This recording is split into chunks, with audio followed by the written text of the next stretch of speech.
നമ്മൾ അടുത്ത ക്ലാസ് മുതൽ അതൊക്കെ ചെയ്യാം. ഇപ്പൊ നിങ്ങൾക്ക് ഇതിന്റെ ഞാൻ സംസാരിച്ചുകൊണ്ടിരിക്കുന്നതിന്റെ ഇടയിൽ എന്തെങ്കിലും സംശയം ഉണ്ടെങ്കിൽ ഉടൻ തന്നെ ചോദിക്കാം. അതിന് പ്രത്യേക സമയമൊന്നുമില്ല. ചോദിക്കാം. സാർ ഇത് റെക്കോർഡ് ചെയ്ത് കഴിഞ്ഞിട്ട് അയച്ചു തരില്ലേ സാറേ? റെക്കോർഡ് ചെയ്തിട്ട് അയച്ചു തരും. കഴിഞ്ഞ ക്ലാസ് നമ്മൾ റെക്കോർഡ് ക്ലാസ് നമ്മുടെ ഗ്രൂപ്പിൽ ഇട്ടിട്ടുണ്ടായിരുന്നു. ഓക്കെ. ഇന്നത്തെ ക്ലാസ് ഉണ്ടെന്നുള്ള കാര്യത്തിന്റെ അറിയിപ്പ് ഇന്ന് വൈകിയാണ് കൊടുത്തത്. അതൊരു പ്രധാനപ്പെട്ട കാരണമാണെന്ന് പലരും അറിഞ്ഞിട്ടില്ല ഇന്ന് ക്ലാസ് ഉണ്ടാവും എന്നുള്ള കാര്യം. നേരത്തെ പങ്കജേഷൻ സാർ ഒരു അറിയിപ്പ് ഇട്ടത് അതെങ്ങനെയോ അത് ഡിലീറ്റ് ആയി പോയി. കഴിഞ്ഞ ക്ലാസ്സിൽ തന്നെ ഇങ്ങനെ ഇട്ടിരുന്നു ഇന്ന് ക്ലാസ് ഉണ്ടാവും എന്നുള്ള കാര്യം. പക്ഷേ ആ മെസ്സേജ് നഷ്ടപ്പെട്ടത് എന്നാണ് ശ്രദ്ധിക്കപ്പെട്ടത്. അപ്പൊ ഇന്ന് ഉച്ചയോടുകൂടിയാണ് ഈ ക്ലാസ്സിന്റെ ലിങ്കും നോട്ടീസും ഒക്കെ ഇട്ടത്. അതുകൊണ്ട് എല്ലാവർക്കും ഒന്നും പങ്കെടുക്കാൻ പറ്റാത്തൊരു സാഹചര്യം ഉണ്ട്. ഓക്കെ. അപ്പൊ നമ്മള് നിർമ്മിത ബുദ്ധി അത് എല്ലാ മേഖലകളിലും ചർച്ച ചെയ്യപ്പെട്ടുകൊണ്ടിരിക്കുന്നു. അത് ഏറ്റവും അധികം വിമർശന വിധേയമായി കൊണ്ടിരിക്കുന്നത് ഇത് തൊഴിൽ ഇല്ലാതാക്കും എന്നുള്ളതാണ്. ഏറെക്കുറെ ശരിയാണത്. ഓക്സ്ഫോർഡ് യൂണിവേഴ്സിറ്റി നടത്തിയ ഒരു പഠനത്തിൽ 400ഓളം തൊഴിൽ മേഖലകൾ, 400ഓളം തൊഴിലുകളല്ല തൊഴിൽ മേഖലകൾ തന്നെ വരുന്ന 10 വർഷത്തിനുള്ളിൽ ഇല്ലാതാവുന്ന. അപ്പൊ വരുന്ന 10 വർഷത്തിനുള്ളിൽ 400ഓളം തൊഴിൽ മേഖലകൾ ഇല്ലാതാവും എന്ന് പറയുമ്പോൾ അതിന്റെ ഭീകരത നമുക്ക് ഊഹിക്കാവുന്നതേ ഉള്ളൂ. അപ്പൊ ഈ സാങ്കേതിക വിദ്യ സരസ്വതി ബാബു മൈക്ക് അപ്പൊ തൊഴിൽ ഇല്ലാതാക്കും പ്രശ്നം, ഒരു സാമൂഹ്യ പ്രശ്നം ഒരു വശത്തുണ്ട്. അപ്പൊ ഈ തൊഴിൽ ഇല്ലാതാക്കാൻ കഴിയുന്ന ഈ സാങ്കേതിക വിദ്യയെ നമുക്കൊന്ന് ഒഴിവാക്കാമോ? അങ്ങനെ നമുക്കിത് ഒഴിവാക്കാൻ പറ്റില്ല. കാരണം മനുഷ്യന്റെ പുരോഗതിയിൽ ചരിത്രത്തിൽ പ്രിന്റിംഗ് ടെക്നോളജി കഴിഞ്ഞാൽ ഇത്ര വേഗം വളരെ വേഗത്തിൽ പ്രചാരം നേടിയ മറ്റൊരു സാങ്കേതിക വിദ്യയില്ല.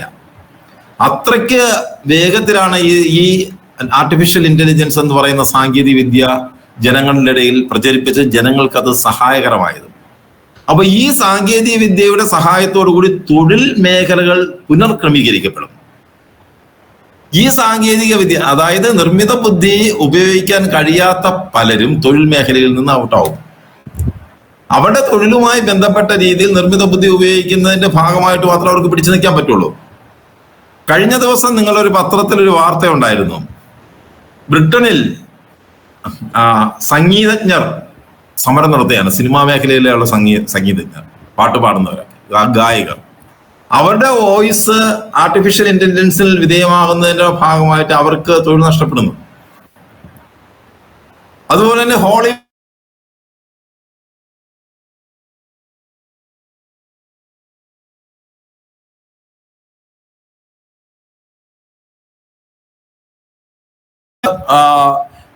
മെഡിക്കൽ സയൻസുമായി ബന്ധപ്പെട്ടതാണ്.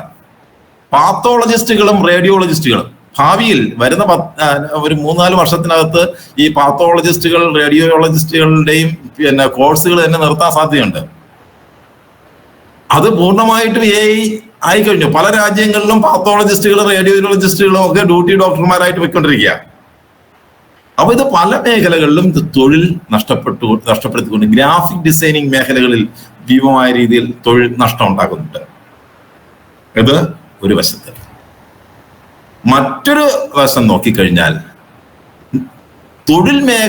മനുഷ്യന്റെ തൊഴിൽ മേഖലയെ പുഷ്ടിപ്പെടുത്താൻ, അവന്റെ സ്കിൽ വികസിപ്പിച്ചെടുക്കാൻ ഈ സാങ്കേതിക വിദ്യ വളരെയധികം സഹായകരമാകും. അപ്പോൾ ഇവിടെ നമ്മൾ ഈ കോഴ്സ്, ഈ പ്രോഗ്രാം നമ്മൾ കൊടുക്കുന്നത് പ്രധാനമായിട്ടും ഏറ്റവും സാധാരണക്കാരായും വ്യത്യസ്ത മേഖലയിൽ പ്രവർത്തിക്കുന്നവർക്കും അവരുടെ തൊഴിലും അവരുടെ മറ്റു ആക്ടിവിറ്റികളും കൂടുതൽ കാര്യക്ഷമമാക്കാൻ, കൂടുതൽ കരുത്താർജിക്കാൻ, കൂടുതൽ വിപുലീകരിക്കാൻ ഈ സാങ്കേതിക വിദ്യ ഉപയോഗപ്രദമാകുന്ന വിധത്തിലാണ്. അപ്പൊ ഇതിനകത്ത് ഒരുപാട് സവിശേഷതകളുണ്ട്. നമ്മളെ ഈ ക്ലാസ്സിൽ വന്നിരിക്കുന്ന ബഹുഭൂരിപക്ഷം പേരും മുതിർന്ന ആൾക്കാരാണ്, റിട്ടയർഡ് ആയ ആൾക്കാരാണ് കൂടുതൽ ആൾക്കാർ, അല്ലെങ്കിൽ മധ്യവയസ്സ് കഴിഞ്ഞവരാണ് കൂടുതൽ പേര്. അപ്പൊ അവർക്ക് ഈ എങ്ങനെ ഈ സാങ്കേതിക വിദ്യ ഉപയോഗിക്കാം എന്നതിനായിരിക്കും നമ്മൾ ഈ ക്ലാസ്സിൽ തന്നെ ഒരു പ്രാധാന്യം കൊടുക്കുന്നത്. അപ്പോ നമ്മൾ ഇതിനകത്ത് ഈ ക്ലാസ്സിനകത്ത് നമ്മൾ അവരുടെ ഓരോ വ്യക്തിയുടെയും ആവശ്യത്തിന് വേണ്ടി അവർക്ക് വഴങ്ങുന്ന രീതിയിൽ ഈ സാങ്കേതിക വിദ്യ ഉപയോഗിക്കുക. അതിന് ഇത് ഉപയോഗിക്കാൻ വേറെ ഒരു അടിസ്ഥാന യോഗ്യതകളുടെ ആവശ്യമില്ല. നമ്മൾ കഴിഞ്ഞ ദിവസം പറഞ്ഞു, മലയാളത്തിൽ പറഞ്ഞാൽ മാത്രം മതി, മാതൃഭാഷയിൽ പറഞ്ഞാൽ മാത്രം മതി. മാതൃഭാഷയിൽ പറയുന്നത് കൊണ്ട് തന്നെ പറയുന്ന നിർദ്ദേശങ്ങൾ, പ്രോംപ്റ്റുകൾ, ഒരു നിർദ്ദേശം കൊടുക്കുന്നു, ആ നിർദ്ദേശം കൊടുക്കുന്നതനുസരിച്ച് കാര്യങ്ങൾ ചെയ്യുന്നു. നമ്മൾ നിർദ്ദേശം കൊടുക്കാൻ അറിയുക എന്നതാണ് ഏറ്റവും പ്രധാനം. ഞാനൊരു കഥയല്ല, ഒരു ചരിത്ര സംഭവം പറഞ്ഞ് ആരംഭിക്കാം. ഗ്രീസിൽ ഒരു വലിയ സാമ്രാജ്യം സ്ഥാപിച്ചത് ആറ്റില എന്ന് പറയുന്ന രാജാവായിരുന്നു. Attila the ഹൂണ. ആറ്റില ഒരു വലിയൊരു സാമ്രാജ്യം സ്ഥാപിച്ചു. ഈ വലിയ സാമ്രാജ്യം സ്ഥാപിച്ച ആറ്റിലയെ കുറിച്ച് പിൽക്കാലത്ത് ഹാർവാർഡ് യൂണിവേഴ്സിറ്റി ഒരു പഠനം നടത്തി. ആ പഠനം നടത്തുന്നതിന് പിന്നിൽ വേറെ കാരണങ്ങളുണ്ടായിരുന്നു. ആ പഠനം നടത്തിയപ്പോൾ ആറ്റില എന്ന രാജാവ് മരമണ്ടനായിരുന്നു. ഒരു കാര്യത്തെക്കുറിച്ചും അയാൾക്ക് ഒരു ധാരണയില്ല. മരമണ്ടനായ ആറ്റില എങ്ങനെയാണ് ഗ്രീസിലെ ഒരു വലിയൊരു സാമ്രാജ്യം ഉണ്ടാക്കിയത്? പഠനം നടത്തിയപ്പോൾ കണ്ടെത്തിയത് മണ്ടനായ ആറ്റിലയ്ക്ക് ഒരേ ഒരു കഴിവേ ഉണ്ടായിരുന്നുള്ളൂ, ബുദ്ധിമാന്മാരെ പ്രയോജനപ്പെടുത്താനുള്ള ഒരു കഴിവ്. ബുദ്ധിമാനെ എങ്ങനെ അവന് ഉപയോഗിക്കണം എന്നുള്ളതിനെ കുറിച്ച് കൃത്യമായ ഒരു ധാരണ ഈ ആറ്റിലേക്ക് ഉണ്ടായിരുന്നു. അതിനെക്കുറിച്ച് പഠനം നടത്തി. ആ പഠനത്തെ ആസ്പദമാക്കി ഒരു പുസ്തകം ഇറങ്ങി. 90കളുടെ അവസാനം. Victory secret of Attila the ഹൂണ എന്നായിരുന്നു ആ പുസ്തകം. ഒരു 3-4 വർഷം, ഒരു കൊച്ചു പുസ്തകമാണ്. 3-4 വർഷം അതൊരു ബെസ്റ്റ് സെല്ലർ ആയിരുന്നു. ആമസോണിൽ നിന്നൊക്കെ നമുക്ക് ആ പുസ്തകം വാങ്ങാൻ പറ്റും. Victory secret of Attila the Hun. അപ്പോ മരമണ്ടനായ ഒരു ആറ്റിലേക്ക് ബുദ്ധിമാനെ പ്രയോജനപ്പെടുത്താൻ പറ്റുന്ന ഒരു കഴിവ് ആറ്റിലേക്കുണ്ടായിരുന്നു. ഇത് ആറ്റിലയുടെ കാര്യം മാത്രമല്ല, നമ്മുടെ നാട്ടിൽ നമ്മുടെ ചുറ്റുപാടുകളും നോക്കുക. വലിയ സമ്പന്നരായ ആൾക്കാര്, പല പ്രൊഫഷണലി കരുത്ത് നേടിയ ആൾക്കാര്, പ്രശസ്തരായ ആൾക്കാര്, ഇവരൊക്കെ നോക്കിക്കഴിഞ്ഞു കഴിഞ്ഞാല് ചിലപ്പോ അവർക്കൊന്നും അസാധാരണമായ ബുദ്ധിവൈഭവമുള്ള ആൾക്കാരായിരിക്കില്ല. അവരുടെയും സ്വഭാവത്തിൽ, അവരുടെയും ഒരു രീതിയിൽ ബുദ്ധിമാന്മാരെ പ്രയോജനപ്പെടുത്തുന്ന ചില ടെക്നിക്കുകൾ അവർക്കറിയാമായിരുന്നു. അപ്പൊ ഇവിടെ നമ്മുടെ ആർട്ടിഫിഷ്യൽ ഇന്റലിജൻസ് എന്ന് പറയുന്നത് അസാധാരണമായ ബുദ്ധിയുള്ളൊരു സംഭവമാണ്. ഏറ്റവും ഭീകരമായ ബുദ്ധിയുള്ളൊരു സാധനം. പിന്നെ നമ്മള് മെഡിക്കൽ സയൻസുമായി ബന്ധപ്പെട്ട ഒരു കാര്യം ഞാൻ കഴിഞ്ഞ ദിവസം പറഞ്ഞു. അമേരിക്കയില് ChatGPT 3.5 അമേരിക്കയിലെ MBBS ഇക്വലന്റ് ആയിട്ടുള്ള ഒരു പരീക്ഷ എഴുതിപ്പിച്ചപ്പോ അതിന് ഒരു 65% മാർക്കാണ് ലഭിച്ചത്. ChatGPT 4 കൊണ്ട് എഴുതിപ്പിച്ചപ്പോ അവിടെ 89% മാർക്ക് കിട്ടി. അവിടെ 85%ഒക്കെയാണ് ടോപ്പ് സ്കോർ വരുന്നത്. അപ്പൊ അവിടെയുള്ള ഏറ്റവും പ്രഗത്ഭനായ ഡോക്ടറെക്കാളും ഉള്ള കാര്യം ആർക്കറിയാം? ChatGPTക്ക് അറിയാം, ChatGPT 4 അറിയാം. അപ്പൊ ഇത് പഠിപ്പിച്ചു, അതായത് ഇത്തരം കാര്യങ്ങൾ ChatGPTയെ പഠിപ്പിച്ചു വെച്ചിട്ടുണ്ട്. അത്രമാത്രം വിവരങ്ങൾ ഇതിനെ പഠിപ്പിച്ചു വെച്ചിട്ടുണ്ട്. ഈ പഠിപ്പിച്ചു വെച്ചതിൽ നിന്നാണ് ഈ വിവരം നമ്മൾ ആവശ്യപ്പെടുന്നതിൽ അനുസരിച്ച് നമുക്ക് റിട്രീവ് ചെയ്ത് നമുക്ക് വേണ്ട അളവിൽ, നമുക്ക് വേണ്ട രീതിയിൽ നമുക്ക് തിരികെ തരുന്നത്. അപ്പൊ ഇത് ഡോക്ടർമാരല്ല, ഒരു എഞ്ചിനീയറിന്റെ ഒരു പ്രഗത്ഭനായ എഞ്ചിനീയറെക്കാളും കാര്യങ്ങൾ ആർക്കറിയാം? ChatGPT അറിയാം. ഒരു പ്രഗത്ഭനായ മാനേജ്മെന്റ് വൈദഗ്ധ്യമുള്ള ഒരാളിന് അറിയാവുന്നതിനേക്കാളും മാനേജ്മെന്റ് ടെക്നിക്കുകൾ ഈ AI ടൂളുകൾക്ക് അറിയാം. ഒരു പ്രഗത്ഭനായ ഗായകൻ പാടുന്നതിനേക്കാളും ഗംഭീരമായി പാട്ടുകൾ പാടാൻ പറ്റുന്ന AIക്ക് അറിയാം. അതിന് ഏറ്റവും വലിയ ബുദ്ധി രാക്ഷസനാണിത്. നമ്മൾ പഠിക്കുമ്പോൾ അതിനകത്തുള്ള നമ്മളും പഠിച്ചതിന്റെ അടിസ്ഥാനത്തിലാണല്ലോ പ്രവർത്തിക്കുന്നത്. നമ്മൾ പഠിക്കുമ്പോൾ അതിന്റെ ഒരു 2-3% മാത്രമാണ് നമുക്ക് അബ്സോർവ് ചെയ്യാൻ പറ്റുന്നത്. അല്ലെങ്കിൽ വർഷങ്ങൾക്ക് ശേഷം നമുക്ക് അത് നമ്മുടെ ഓർമ്മയിൽ തങ്ങുന്ന ചെറിയൊരു ഭാഗമായിരിക്കും. പക്ഷേ ഈ മെഷീൻ ലേണിങ്ങിലൂടെ പഠിപ്പിക്കുമ്പോൾ ഈ പഠിപ്പിക്കുന്ന കാര്യങ്ങൾ 100% അതിന്റെ ആ ലേണിംഗ് പ്രോസസ്സിന്റെ ഭാഗമായിട്ട് അവിടെ ഉണ്ടാവും. അതാണ് നമ്മൾ ആവശ്യപ്പെടുമ്പോൾ അത്രയും അറിവുകൾക്കിടയിൽ പോയി ചികഞ്ഞ്, അതെല്ലാം വളരെ സങ്കീർണമായ മാത്തമെറ്റിക് തിയറി അനുസരിച്ചാണ്, പ്രോബബിലിറ്റി തിയറി അനുസരിച്ചാണ്. അതനുസരിച്ച് ഇതെല്ലാം പ്രോസസ്സ് ചെയ്ത് സെക്കൻഡുകൾക്കുള്ളിൽ നമുക്ക് വേണ്ട രീതിയിൽ വിവരങ്ങൾ, ആവശ്യപ്പെടുന്ന രീതിയിൽ വിവരങ്ങളും ആവശ്യപ്പെടുന്ന സാധനവും നമുക്ക് തയ്യാറാക്കി തരുന്നത് ഈ രീതിയിലാണ്. അപ്പോൾ ഇതൊരു അസാധാരണമായ ഒരു ടെക്നോളജിയാണ്. ഈ ടെക്നോളജി ഉപയോഗിക്കുന്നത് എവിടെയാ? നമ്മുടെ കമ്പ്യൂട്ടറിലും നമ്മുടെ മൊബൈൽ ഫോണിലും. നമ്മുടെ മൊബൈൽ ഫോൺ എന്ന് പറഞ്ഞാൽ എന്താ സാധനം? മനുഷ്യൻ ഏറ്റവും വലിയ ദൗത്യം, മനുഷ്യന്റെ ശാസ്ത്ര ദൗത്യങ്ങളിൽ വെച്ച് ഏറ്റവും വലിയ ഒരു ദൗത്യമായിരുന്നു മനുഷ്യനെ ചന്ദ്രനിലേക്ക് അയച്ചത്. മനുഷ്യനെ ചന്ദ്രനിലേക്ക് അയക്കുമ്പോൾ അതിനകത്ത് ഒരു കമ്പ്യൂട്ടർ ഉപയോഗിച്ചിരുന്നു. അപ്പോളോ ഗൈഡൻസ് കമ്പ്യൂട്ടർ എന്ന് ആയിരുന്നു ആ കമ്പ്യൂട്ടറിന്റെ പേര്. ആ കമ്പ്യൂട്ടറും നമ്മുടെ മൊബൈൽ ഫോണുമായിട്ട് താരതമ്യം ചെയ്യുമ്പോൾ നമ്മുടെ മൊബൈൽ ഫോൺ അതിൽ നിന്ന് 10,000-കണക്കിന് മടങ്ങ് പവർഫുൾ ആയിട്ടുള്ള സാധനമാണ് നമ്മളെ മൊബൈൽ ഫോൺ.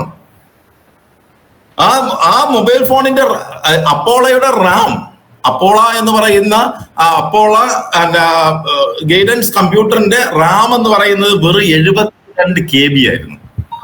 നിങ്ങൾ ഉപയോഗിക്കുന്ന, നിങ്ങളുടെ കയ്യിലിരിക്കുന്ന മൊബൈൽ ഫോണിന്റെ റാം എന്ന് പറയുന്നത് 128 GB ആണ്. നോക്കുക ആ വ്യത്യാസം. അത് സങ്കല്പിക്കാൻ പറ്റാത്ത ഒരു വ്യത്യാസം. അപ്പോൾ ഗൈഡൻസ് കമ്പ്യൂട്ടറിനുമായി താരതമ്യപ്പെടുമ്പോൾ ലക്ഷക്കണക്കിന് മടങ്ങ് പവർഫുൾ ആയിട്ടുള്ള സാധനമാണ് നമ്മുടെ കയ്യിലിരിക്കുന്നത്.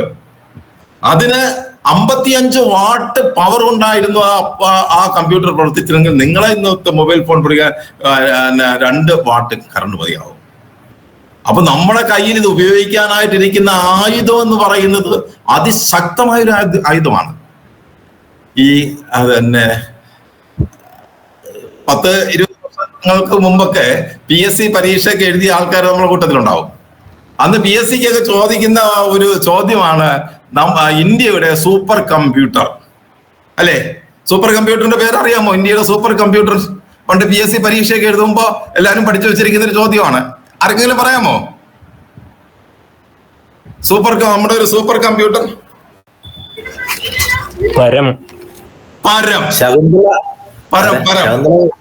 പരമായിരുന്നു നമ്മുടെ സൂപ്പർ കമ്പ്യൂട്ടർ.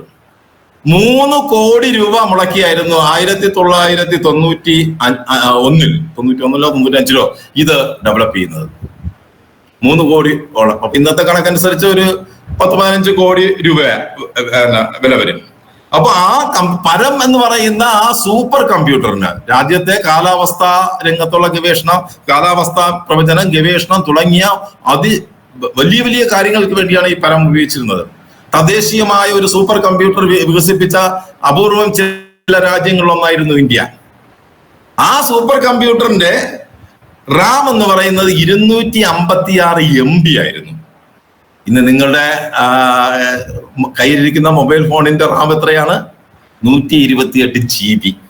നോക്കുക, ഇന്ത്യയുടെ ഗവേഷണ ആവശ്യങ്ങൾക്ക് വേണ്ടിയും കാലാവസ്ഥ പ്രവചനത്തിന് വേണ്ടിയും ഒക്കെ ഉപയോഗിച്ചിരുന്ന ആ സൂപ്പർ കമ്പ്യൂട്ടറിനെക്കാളും അതിശക്തമായ ഒരു ആയുധമാണ് നിങ്ങളുടെ കയ്യിലിരിക്കുന്ന മൊബൈൽ ഫോൺ, നിങ്ങളുടെ കമ്പ്യൂട്ടർ. അപ്പൊ ഈ സാധനം ഇതാണ് നമ്മുടെ ആയുധം. ഇത് നമുക്ക് പരമാവധി പ്രയോജനപ്പെടുത്താൻ കഴിയണം. ഓക്കെ, അപ്പൊ ഈ മൊബൈൽ ഫോണും നമ്മുടെ കമ്പ്യൂട്ടറും, നമ്മൾ ഉപയോഗിക്കുന്ന കമ്പ്യൂട്ടറിന്റെയും ശക്തി എത്രയാണ് എന്ന് ഒരു ധാരണ ഉണ്ടായല്ലോ, അല്ലേ? ഉണ്ടായോ? നമ്മൾ AI ഉപയോഗിക്കുന്ന നമ്മുടെ കമ്പ്യൂട്ടർ, നമ്മുടെ കയ്യിലിരിക്കുന്ന മൊബൈൽ ഫോൺ നമ്മുടെ സാധനത്തിന്റെ പവർ എന്താണ് എന്ന് മനസ്സിലായോ? അതിപ്പോ വേറൊരു ചോദ്യം വരും. ഇപ്പൊ നല്ല കാര്യത്തിന് വേണ്ടി ഉപയോഗിക്കാനാണ് നല്ലതാണ്, പക്ഷെ ഡൈനാമിക്സ് കണ്ടുപിടിച്ച കണക്കായിപ്പോയാലോ? അതെ, നല്ല കാര്യം. ഇവിടെ AI-യുടെ ഒരു പ്രത്യേകത, ആർട്ടിഫിഷ്യൽ ഇന്റലിജൻസിന്റെ ഒരു സവിശേഷത മറ്റ് ടെക്നോളജികളിൽ നിന്നും വ്യത്യസ്തമായിട്ട് ഇത് പിന്നെ സാമൂഹ്യ വിരുദ്ധമായ ആവശ്യങ്ങൾക്ക് വിനിയോഗിക്കാൻ കഴിയില്ല. ഇപ്പൊ നമുക്കറിയാം, ലോകത്തെ എല്ലാ ടെക്നോളജികളും ഇതിനറിയാം. ഒരു ബോംബ്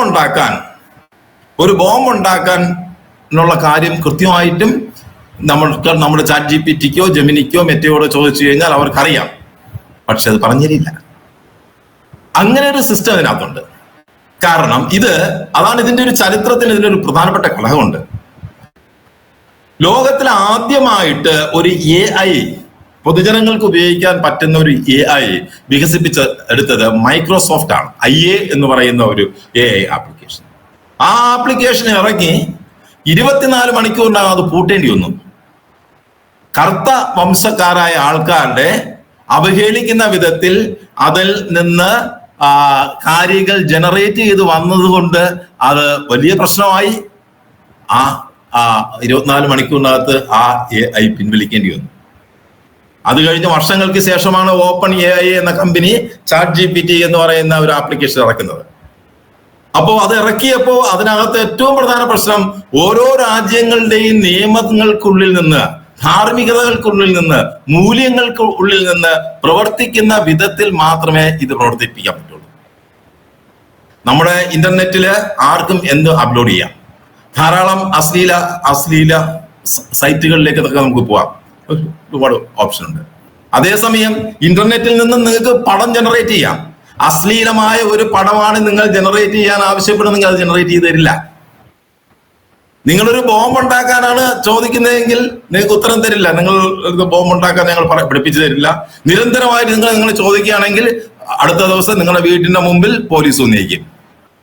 കൃത്യമായിട്ട് ഇന്ന കമ്പ്യൂട്ടറിൽ നിന്ന് ഇന്ന ആള് നിരന്തരം ബോംബ് ഉണ്ടാക്കുന്നതിനെ കുറിച്ച് ചോദിച്ചുകൊണ്ടിരിക്കുന്ന അവനെന്തോ അപകടകാരിയാണ്, നിരീക്ഷിക്കുക എന്തോ മെസ്സേജ് തൊട്ടടുത്ത പോലീസ് സ്റ്റേഷനിൽ AI അയക്കും.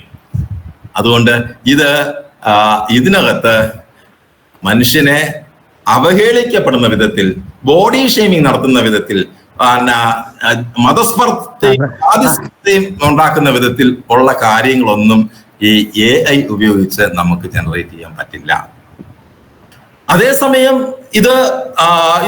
ഇതിനകത്ത് നമുക്ക് വോയിസ് ക്ലോണിങ് എന്നൊക്കെ പറയുന്ന സംഭവമുണ്ട്.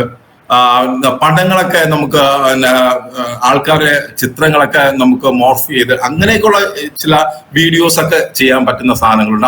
അത് ആ സംവിധാനങ്ങളൊക്കെ ഉപയോഗിച്ച് ഒരുപാട് തട്ടിപ്പുകളൊക്കെ ഇതിനകത്തുണ്ടായിട്ടുണ്ട്.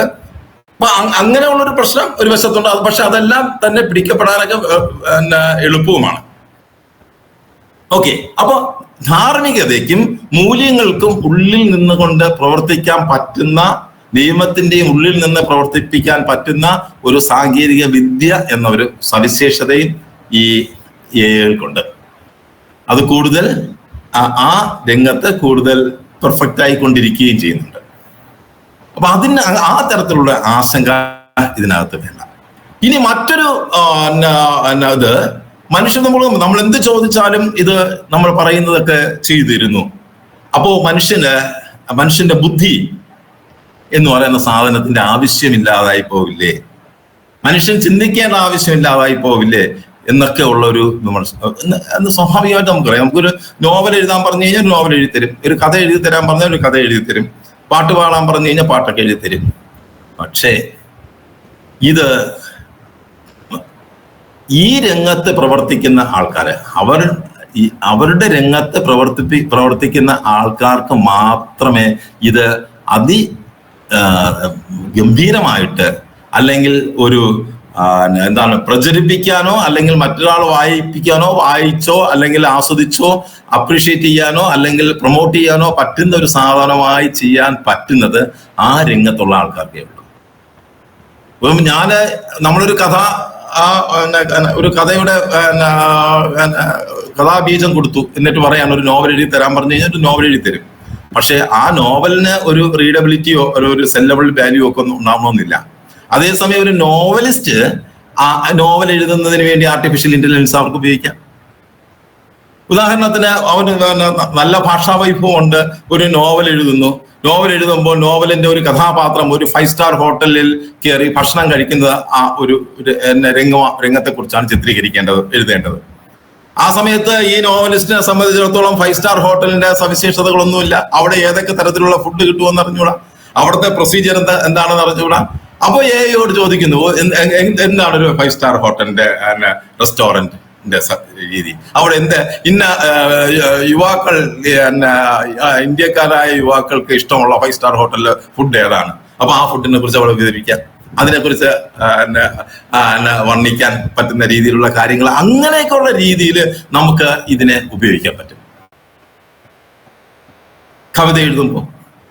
അപ്പൊ ഈ രീതിയിലൊക്കെ നമുക്ക് അതിനകത്ത് ഇൻഫർമേഷൻ കളക്ട് ചെയ്യാനും, അതിന്റെ എവിടെയെങ്കിലും നമ്മളൊന്ന് നിന്നുപോയി ആ നിന്നു പോകുന്ന സ്ഥലത്ത് അതിനെ ബ്രേക്ക് ചെയ്യാൻ ഒരു ബ്രെയിൻ സ്ട്രോമിങ്, അത് ഒരു മസ്തിഷ്ക പ്രക്ഷോഭനം നടത്താൻ വേണ്ടി ഒക്കെ നമുക്ക് AI സാങ്കേതിക വിദ്യ നമുക്ക് ഉപയോഗിക്കാം. ഓക്കെ, അപ്പോ നമ്മുടെ ആവശ്യം എന്താണോ ആ ആവശ്യത്തിനനുസരിച്ച് ഇത് ഉപയോഗിക്കേണ്ട രീതി നമ്മൾ അറിഞ്ഞിരിക്കുക. അപ്പൊ അതാണ് ഇതിനകത്ത് ഏറ്റവും പ്രധാനം. അതിന്റെ ഏറ്റവും പ്രധാനപ്പെട്ട ഇന്ന് ഒരു പ്രധാനപ്പെട്ട ഒരു എഞ്ചിനീയറിംഗ് ശാഖയായി വളർന്നുകൊണ്ട് പ്രോംപ്റ്റ് എഞ്ചിനീയറിംഗ് ആണ്. നിർദ്ദേശങ്ങൾ എങ്ങനെ കൊടുക്കും? നമ്മൾ നേരത്തെ ഞാൻ പറഞ്ഞു, ആറ്റിലായത ഹൂണ എന്ന് പറയുന്ന രാജാവ് ആ സാമ്രാജ്യം സ്ഥാപിച്ചതിന്റെ പിന്നിൽ അദ്ദേഹം ഉപയോഗിച്ച ടെക്നിക്കുകളാണ്. അത്തരം ടെക്നിക്കുകളെ ആ ടെക്നിക്ക് അദ്ദേഹത്തിന് അറിയാമായിരുന്നു. ആ ടെക്നിക്ക് അതുപോലെ ആർട്ടിഫിഷ്യൽ ഇന്റലിജൻസ് ഉപയോഗിക്കാൻ ഒരുപാട് മാർഗങ്ങളുണ്ട്, രീതികളുണ്ട്. അതിന് പ്രോംപ്റ്റ് എഞ്ചിനീയറിംഗ് ആണ്, നിർദ്ദേശം കൊടുക്കേണ്ട രീതികൾ. ആ നിർദ്ദേശം കൊടുക്കേണ്ട രീതികളാണ് നമ്മൾ പ്രധാനമായിട്ട് ഈ കോഴ്സിനകത്തുള്ള ഒരു പ്രധാന ഭാഗം. ഏറ്റവും പ്രധാനപ്പെട്ട ഭാഗം അതാ, എങ്ങനെയാണ് നിർദ്ദേശം കൊടുക്കുന്നത്. മറ്റൊന്ന് ഭാഷ ഉപയോഗിക്കേണ്ട രീതി. അതായത് നമ്മൾ ഇന്ന് കമ്പ്യൂട്ടറിൽ 130ഓളം വരുന്ന ഭാഷകൾ യൂണിക്കോഡിലൂടെ നമുക്ക് ലഭ്യമാണ്. അപ്പൊ നമുക്ക് ആ യൂണിക്കോഡ് പോലെ തന്നെ ഗ്രാഫിക് ഫോണ്ടുകൾ ഉപയോഗിച്ചിട്ടുള്ള സാധനങ്ങളാണ് നമ്മുടെ കമ്പ്യൂട്ടറിലുള്ള പല ഫയലുകൾ. അപ്പൊ ആ ഗ്രാഫിക് ഫോണ്ടുകളെ എങ്ങനെ യൂണിക്കോഡ് ഫോണ്ടുകളായിട്ട് കൺവേർട്ട് ചെയ്യാം? അപ്പൊ യൂണിക്കോഡ് ഫോണ്ട്, മലയാളത്തിൽ യൂണിക്കോഡ് ഫോണ്ട് എന്ന് പറയുന്നത് അത്ര ഭംഗിയുള്ളതല്ല. നമ്മൾ യൂണിക്കോഡ് പത്രത്തിൽ നിന്നൊക്കെ വാർത്തകളൊക്കെ കോപ്പി ചെയ്ത് വേർഡിൽ പേസ്റ്റ് ചെയ്താലോ, പേജ് മേക്കറിലും കോറൽ ഡ്രോയിലും അതുപോലുള്ള സാധനത്താണ് പേസ്റ്റ് ചെയ്യുന്നതെങ്കിൽ വെറും കട്ടയായിട്ടോ ചോദ്യചിഹ്നങ്ങളായിട്ടോ ഒക്കെ ആയിരിക്കും വരുന്നത്. അപ്പോൾ ആ യൂണിക്കോഡ് ഫോണ്ടുകളെ ഗ്രാഫിക് ഫോണ്ടുകളായിട്ട് കൺവേർട്ട് ചെയ്യണം, ഗ്രാഫിക് ഫോണ്ടുകളെ യൂണിക്കോഡ് ഫോണ്ടുകളായിട്ട് കൺവേർട്ട് ചെയ്യണം. പിന്നെ കൂടുതൽ വിവരങ്ങളും ഇന്റർനെറ്റിലുള്ള ബഹുഭൂരിപക്ഷം വിവരങ്ങളും ഇംഗ്ലീഷിലാണ്, മറ്റു ഭാഷകളിലുണ്ട്. ഏത് ഭാഷയിലുള്ള കാര്യങ്ങളെയും നമുക്ക് മലയാളത്തിലേക്ക് മാറ്റണം, മാതൃഭാഷയിലേക്ക് മാറ്റണം. മാതൃഭാഷ എന്ന് പറയുന്നത് ഏറ്റവും പ്രധാനപ്പെട്ട കാര്യമാണ്. ഈ മാതൃഭാഷയിലെ വിദ്യാഭ്യാസം കൊടുക്കുന്ന രാജ്യങ്ങളിലെ കുട്ടികളാണ് ഏറ്റവും മികച്ചവർ. പല വികസിത രാജ്യങ്ങളും മാതൃഭാഷയിലാണ് വിദ്യാഭ്യാസം കൊടുക്കുന്നത്. അത് ഒരു പല രീതിയിലും ശാസ്ത്രീയമായി തെളിയിക്കപ്പെട്ടിട്ടുള്ള കാര്യങ്ങളാണ്. നമുക്കറിയാം, സ്കാൻഡിനേവിയൻ രാജ്യങ്ങൾ, ഫിൻലാൻഡ്, നമ്മൾക്ക് ഇന്ത്യയിലുള്ള കേരളത്തിലുള്ളതിനേക്കാളും ജനസംഖ്യ കുറവുള്ള ചില രാജ്യങ്ങളുണ്ട്. സ്വീഡൻ, കേരളത്തിൽ നമ്മൾ 3,30,00,000 അങ്ങനെയല്ലേ നമ്മുടെ ജനസംഖ്യ. 10 ലക്ഷവും 15 ലക്ഷവും 20 ലക്ഷവും മാത്രം ജനസംഖ്യയുള്ള രാജ്യങ്ങളിൽ അവരവരുടെ മാതൃഭാഷയിലാണ് വിദ്യാഭ്യാസം നടത്തുന്നത്. അപ്പൊ നമ്മുടെ മാതൃഭാഷയിലേക്ക് വിദ്യാഭ്യാസ പ്രക്രിയ മാറിക്കൊണ്ടിരിക്കുകയാണ്. അങ്ങനെ മാതൃഭാഷയിലേക്ക് വിദ്യാഭ്യാസം കൊണ്ടുവരാൻ നമ്മുടെ പുസ്തകങ്ങൾ, പ്രത്യേകിച്ച് ഉന്നത വിദ്യാഭ്യാസ രംഗത്തുള്ള പുസ്തകങ്ങൾ കംപ്ലീറ്റ് ഇംഗ്ലീഷ് ഭാഷയിലാണ്. നമ്മളെ അറിവുകളെല്ലാം ശേഖരിക്കപ്പെട്ടിരിക്കുന്ന ഇംഗ്ലീഷ് ഭാഷയിലാണ്.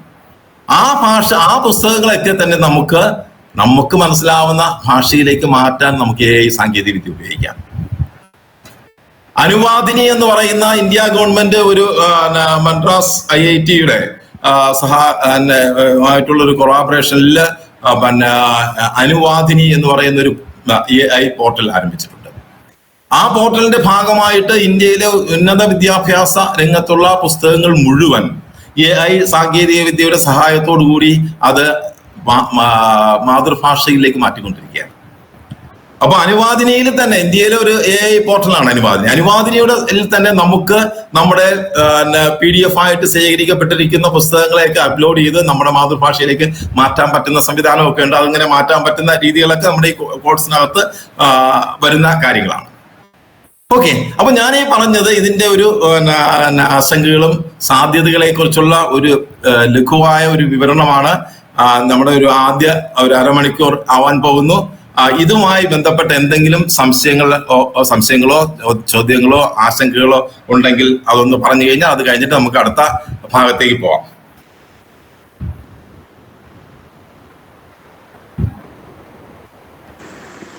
സാറേ, നമുക്ക് AI ഉപയോഗിച്ച് വീഡിയോ എഡിറ്റ് ചെയ്യാനോ അല്ലെങ്കിൽ വീഡിയോ ചെയ്യാനോ കഴിയുമോ? AI ഉപയോഗിച്ച് നമുക്ക് നമ്മുടെ കയ്യിലുള്ള വീഡിയോ നമുക്ക് എഡിറ്റ് ചെയ്യാം. ക്യാപ് കട്ട് എന്നൊക്കെ പറയുന്ന ഈ വീഡിയോ എഡിറ്റിംഗ് ആപ്ലിക്കേഷൻ ഉണ്ട്. AI-യുടെ സഹായത്തോടു കൂടി എഡിറ്റ് ചെയ്യാം. അതുപോലെ തന്നെ നമുക്ക് വീഡിയോ ക്രിയേറ്റ് ചെയ്യാം. നമ്മുടെ ഒരു കൺസെപ്റ്റ് കൊടുത്തു കഴിഞ്ഞാൽ അതനുസരിച്ചുള്ള വീഡിയോ തയ്യാറാക്കി തരും. നമ്മളൊരു കഥയെ AI-യുടെ സഹായത്തോടു കൂടി തന്നെ നമ്മളൊരു കഥ ജനറേറ്റ് ചെയ്യുന്നു. ആ കഥയെ ഒരു ഡോക്യുമെന്ററി ആയിട്ടോ അല്ലെങ്കിൽ ഒരു സിനിമയായിട്ടോ അല്ലെങ്കിൽ ഒരു റീലായിട്ടോ തയ്യാറാക്കി തരാൻ പറഞ്ഞു കഴിഞ്ഞാൽ അങ്ങനെ തയ്യാറാക്കി തരുന്ന AI ആപ്ലിക്കേഷനുകളും ഉണ്ട്. സാർ, അങ്ങനെ ഈ വീഡിയോ ക്രിയേറ്റ് ചെയ്യുമ്പോൾ അതിലെ ക്യാരക്ടേഴ്സിനെ നമുക്ക് നമ്മളെ ഫോട്ടോസോ ഇമേജോ കൊടുത്തിട്ട് അത് കൊടുത്താൽ ആ വീഡിയോയിൽ ആ ക്യാരക്ടേഴ്സിനെ യൂസ് ചെയ്ത് ചെയ്യാൻ പറ്റുമോ? നിങ്ങളുടെ പടം ഉപയോഗിച്ചുകൊണ്ട് വീഡിയോ ചെയ്യുക എന്നുള്ളതാണ് ഉദ്ദേശിക്കുന്നത് അല്ലേ? അതെ, ഞാനിപ്പോ ഒരു നിങ്ങളുടെ ഫോട്ടോ ഉപയോഗിച്ചുകൊണ്ട് നമുക്ക് ആ വീഡിയോ ചെയ്യാം. ചെയ്യാൻ പറ്റും. അവതാറുകൾ ചെയ്യാം. അത് നമുക്ക് വളരെ സിമ്പിൾ ആയിട്ട് വാർത്തകൾ വായിക്കാൻ നിങ്ങളുടെ ഫോട്ടോ കൊടുത്തു കഴിഞ്ഞാൽ നിങ്ങളുടെ ഫോട്ടോ ഇരുന്ന് വാർത്തകൾ വായിക്കുക. അതൊക്കെ നമുക്ക് സിമ്പിൾ ആയിട്ട് ചെയ്യാൻ പറ്റും. പക്ഷെ ഒരു സിനിമ പോലെ അഭിനയിക്കത്തക്ക വിധത്തിലുള്ള ഒരു വീഡിയോ ഒക്കെ ചെയ്യണമെങ്കിൽ അതിന് വളരെ പ്രൊഫഷണൽ ആയിട്ടുള്ള AI ടൂളുകളുണ്ട്. അതിന് നമ്മൾ പൈസ കൊടുക്കേണ്ടി വരും. പെയ്ഡ് ഫ്രീ ആയിട്ട് നമുക്ക് അത് ചെയ്യാൻ പറ്റില്ല. ഫ്രീ ആയിട്ട് ചെയ്യാൻ പറ്റുന്ന സാധനങ്ങൾ എന്ന് പറയുന്നത് ഒരു 15 സെക്കൻഡ് 10 സെക്കൻഡ് ഒക്കെ വരുന്ന വീഡിയോകളൊക്കെ നമുക്ക് ഫ്രീ ആയിട്ട് ചെയ്യാൻ പറ്റുള്ളൂ. അതല്ലാതെ ഉള്ള ഒരു അനിമേറ്റഡ് സാധനങ്ങൾ ചെയ്യണമെങ്കിൽ അതിന് അങ്ങനെ വീഡിയോ ചെയ്യുന്ന ആപ്ലിക്കേഷനുകളുണ്ട്. അവിടെ നമ്മൾ പെയ്ഡ് രീതിയിൽ നമുക്ക് വീഡിയോ ചെയ്യാം. ഓക്കെ സാർ, ഒരു സംശയം ചോദിക്കൂ സാർ. എന്റെ ചോദ്യം, യോഗ ശരീരശാസ്ത്രത്തെ യോഗ നമ്മുടെ ശരീരത്തെ എങ്ങനെ ബാധിക്കുന്നു എന്ന് ഒരു പൊതുവായിട്ട് ചോദ്യം ചോദിച്ചാൽ AI ഉത്തരം തരാൻ പ്രയാസമാണെന്ന് നിങ്ങൾ കൂടി ഞാൻ മനസ്സിലാക്കുന്നു. അതേ സമയത്ത് എൻ്റെ ആമാശയത്തിലുള്ള ചില കുഴപ്പങ്ങൾ പരിഹരിക്കാൻ വേണ്ടി യോഗ എങ്ങനെ തെറാപ്പി ആയിട്ട് ഉപയോഗിക്കാം എന്ന് പെർട്ടിക്കുലറായിട്ട് ചോദിച്ചാൽ അതിന് ചിലപ്പോൾ ഉത്തരം കിട്ടും എന്നുള്ളതാണ് നിങ്ങൾ ഇപ്പോൾ പറഞ്ഞതിൽ നിന്ന് ഞാൻ മനസ്സിലാക്കുന്നു. എന്ത് പറയുന്നു സാറേ? നമുക്ക് ഇതിനകത്ത് ഉത്തരങ്ങൾ തരുന്നത് നമ്മൾ ചോദിക്കുമ്പോൾ നമ്മൾ ചോദിക്കുന്ന കാര്യത്തിനനുസരിച്ച് അവർ തരുന്ന ഉത്തരം അതിനെ പഠിപ്പിച്ചു വെച്ചിരിക്കുന്നതിന്റെ അടിസ്ഥാനത്തിലാണ്. ഇത് നമ്മൾ ഏത് ടൂൾ എന്ന് പറയുന്നത് AI ആപ്ലിക്കേഷനെയാണ് നമ്മൾ ടൂളുകൾ എന്ന് പറയുന്നത്. ഇപ്പൊ ChatGPT എന്ന് പറയുന്ന ടൂളുണ്ട്, മെറ്റ എന്ന് പറയുന്ന ടൂളുണ്ട്, ഗൂഗിളിന്റെ ജെമിനി എന്ന് പറയുന്ന ടൂളുണ്ട്. ഇതൊക്കെ നമുക്ക് ഫ്രീ ആയിട്ട് ഉപയോഗിക്കാൻ പറ്റുന്ന ടൂളുകളാണ്. ഈ ടൂളുകളുടെ എല്ലാം ഏറ്റവും പ്രധാനപ്പെട്ട സവിശേഷത അത് ശാസ്ത്രീയമായി പ്രൂവ് ചെയ്ത സാധനങ്ങളെ ആണ് അത് പഠിപ്പിച്ചു വെച്ചിട്ടുള്ളത്. ഇപ്പോ നിങ്ങളുടെ ജനന തീയതി കൊടുത്തിട്ട് നിങ്ങളുടെ ജാതകം എഴുതി തരാൻ പറഞ്ഞു കഴിഞ്ഞാൽ എഴുതി തരൂല. കാരണം അത് ശാസ്ത്രീയമായി പ്രൂവ് ചെയ്യപ്പെട്ടതല്ല എന്നുള്ള നിലയിൽ അതിനെക്കുറിച്ച് പഠിപ്പിച്ചിട്ടില്ല. അതേസമയം മറ്റേതെങ്കിലും ഒരു AI ആപ്ലിക്കേഷൻ നമ്മളെ ജ്യോതിഷ ഗ്രന്ഥങ്ങളൊക്കെ പഠിപ്പിച്ചു വെച്ചിട്ട് അതിനകത്ത് ജാതകം എഴുതി തരാൻ പറഞ്ഞ് ചിലപ്പോൾ എഴുതി തന്നിരിക്കും. അങ്ങനെ പഠിപ്പിക്കണം, ലേൺ ചെയ്യിപ്പിക്കണം. അങ്ങനെ ലേൺ ചെയ്യിപ്പിച്ചെങ്കിലേ പറ്റുള്ളൂ. ഇപ്പൊ യോഗയെ സംബന്ധിച്ചിടത്തോളം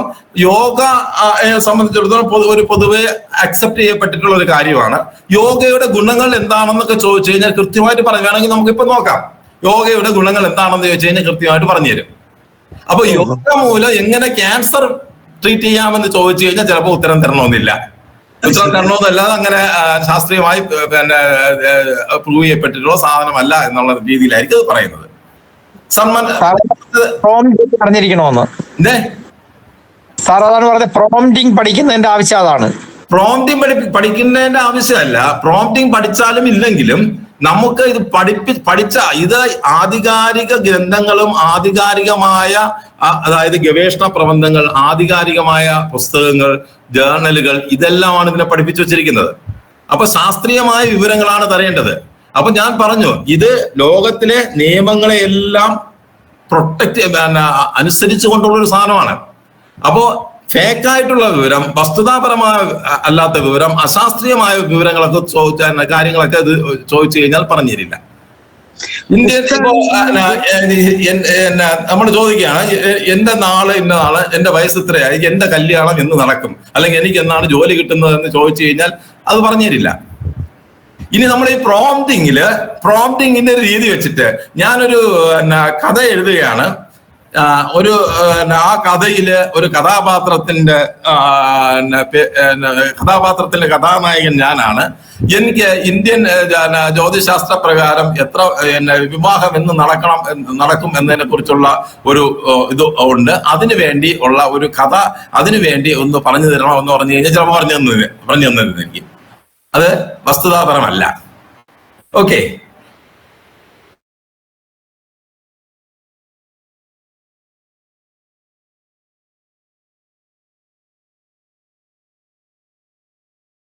നോക്കാം. നമുക്ക് ചാറ്റ് ജി പി ടിയോട് മലയാളത്തിൽ തന്നെ നമുക്ക് ചോദിക്കാം. അല്ലെങ്കിൽ ഡീപ് സീക്ക്, ചൈനയുടെ ഒരു ഡീപ് സീക്ക് എന്ന് പറയുന്ന ഒരു AI ആപ്ലിക്കേഷൻ വന്നിട്ടുണ്ട്. ആ AIയോട് നമുക്ക് ചോദിക്കാം.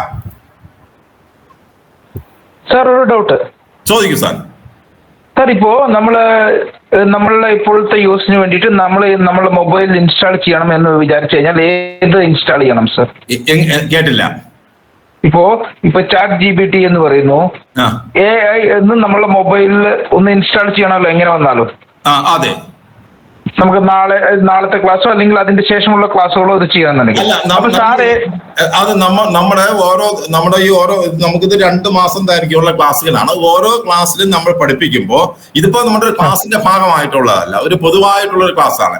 അപ്പൊ നമ്മൾ ചാറ്റ് GPT പഠിപ്പിക്കുമ്പോൾ ചാറ്റ് GPT നമ്മൾ എങ്ങനെയാണ് നമ്മുടെ കമ്പ്യൂട്ടറിൽ എടുക്കേണ്ടത്, എങ്ങനെയാണ് നമ്മുടെ മൊബൈൽ ഫോണിൽ ഇത് ഇൻസ്റ്റാൾ ചെയ്യേണ്ടത്, എങ്ങനെയാണ് ഉപയോഗിക്കേണ്ടത് എന്ന കാര്യം നമ്മൾ പറഞ്ഞുതരും. ഓക്കെ. അപ്പൊ ഞാനിപ്പോ സാറ് ചോദിച്ച ഒരു കാര്യമാണ് നമ്മുടെ യോഗ എങ്ങനെയാണ് മനുഷ്യന്റെ ആരോഗ്യത്തിന് ഗുണകരമായി മാറുന്നത്?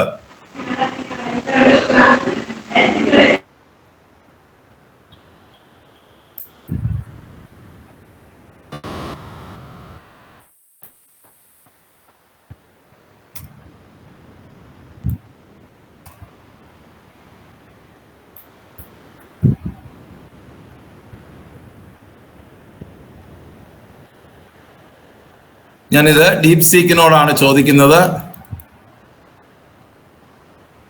ഡീപ് തിങ്കിങ് മലയാളത്തിലാണ് ചോദിക്കുന്നത്. അത് ഡീപ് സീക്ക് ഉത്തരം തരുന്നതിന് മുമ്പ് അത് സ്വയം ഒന്ന് ചിന്തിക്കും. സ്വയം ഒരു ചിന്തിക്കാനുള്ളൊരു സവിശേഷത ഉണ്ട്. അതിനെക്കുറിച്ചുള്ള ഉത്തരം വന്നുകൊണ്ടിരിക്കുകയാണ്.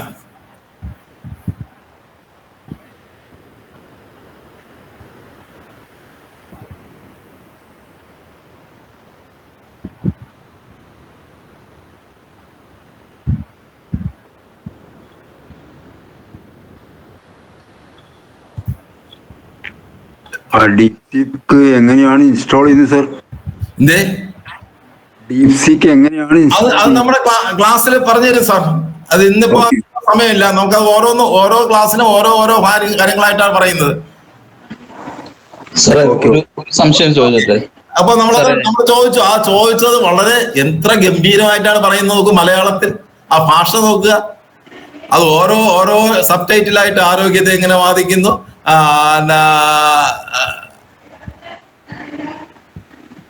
ഹോർമോൺ ബാലൻസ്, ഇതൊക്കെ വരുന്നുണ്ട്.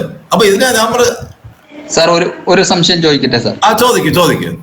സാർ, ഓരോ AI ആപ്ലിക്കേഷനും ഈ പ്രോംപ്റ്റിംഗ് രീതികൾ വ്യത്യസ്തമായിരിക്കുമോ സാർ?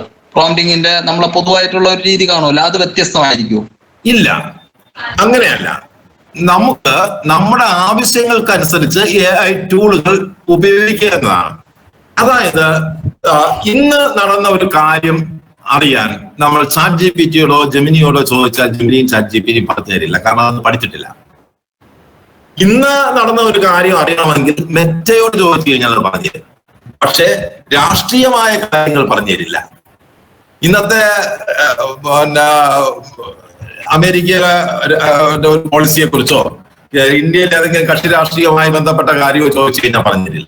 പക്ഷെ ഒരു സിനിമയുടെ കാര്യമോ ഒരു സ്പോർട്സിന്റെ കാര്യമോ അല്ലെങ്കിൽ ഒരു സാംസ്കാരികപരമായ ഒരു കാര്യമോ ഇന്ന് കാര്യമോ അല്ലെങ്കിൽ കാലാവസ്ഥാപരമായ കാര്യമോ ഒക്കെ ചോദിച്ചു കഴിഞ്ഞാൽ കൃത്യമായിട്ട് പറഞ്ഞു തരും.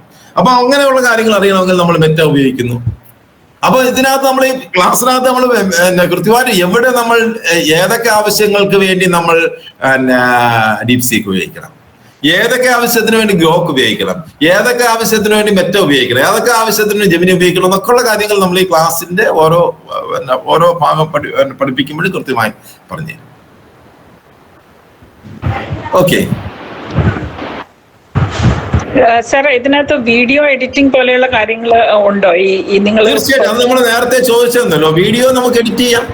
വീഡിയോ എഡിറ്റ് ചെയ്യാൻ പറ്റുന്ന ടൂളുകളുണ്ട്, ശബ്ദം എഡിറ്റ് ചെയ്യാൻ പറ്റുന്ന ടൂളുകളുണ്ട്, ടെക്സ്റ്റിനെ നമ്മൾ കൊടുക്കുന്ന ടെക്സ്റ്റിനെ വായിച്ച് കേൾപ്പിക്കുന്ന ടൂളുകളുണ്ട്, പരസ്യങ്ങൾ വോയിസ് ചെയ്യാൻ പറ്റുന്ന ടൂളുകൾ, പാട്ടുണ്ടാക്കുന്ന ടൂളുകളുണ്ട്, മ്യൂസിക്. സാധാരണഗതിയില് നമ്മൾ ഈ എഡിറ്റിംഗിന്റെ പുതിയ AI ടൂളുകൾ അല്ലെങ്കിൽ AI ആപ്ലിക്കേഷനുകൾ ഉപയോഗിക്കുമ്പോൾ ഒരു അറിയാൻ വേണ്ടി ചോദിക്കുകയാണ്, ഈ പ്രൈസ് ഒക്കെ എങ്ങനെയാണ് സാർ? നമുക്ക് അഫോർഡബിൾ ആയിട്ടുള്ള ആണോ അതോ വലിയ തുക ചെലവഴിച്ചുള്ള? വീഡിയോ എഡിറ്റിങ്ങിനൊക്കെ നമുക്ക് അതിനകത്തുള്ള ക്രെഡിറ്റ് എന്ന് പറയുന്ന ഒരു സംവിധാനമാണ്. അത് നമ്മൾ ഉപയോഗിക്കുന്ന സമയം അനുസരിച്ചായിരിക്കും അതിന്റെ ക്രെഡിറ്റ് വരുന്നത്. ഇത്ര ക്രെഡിറ്റ് എന്നൊക്കെ ഉള്ളതാണ്. അപ്പോ അത് നമ്മൾ എത്രമാത്രം ഉപയോഗിക്കുന്ന ഒന്നാണ്. അതിനകത്ത് ഏറെക്കുറെ നല്ല പൈസയാവും. ഒരു 2000 കാരണം നേരത്തെ അതായത് ഇപ്പൊ RBIയുടെ ഒരു പോളിസി പ്രകാരം നമുക്ക് ഓരോ മാസത്തേക്ക് വേണ്ടി നമുക്ക് പർച്ചേസ് ചെയ്യാൻ പറ്റില്ല.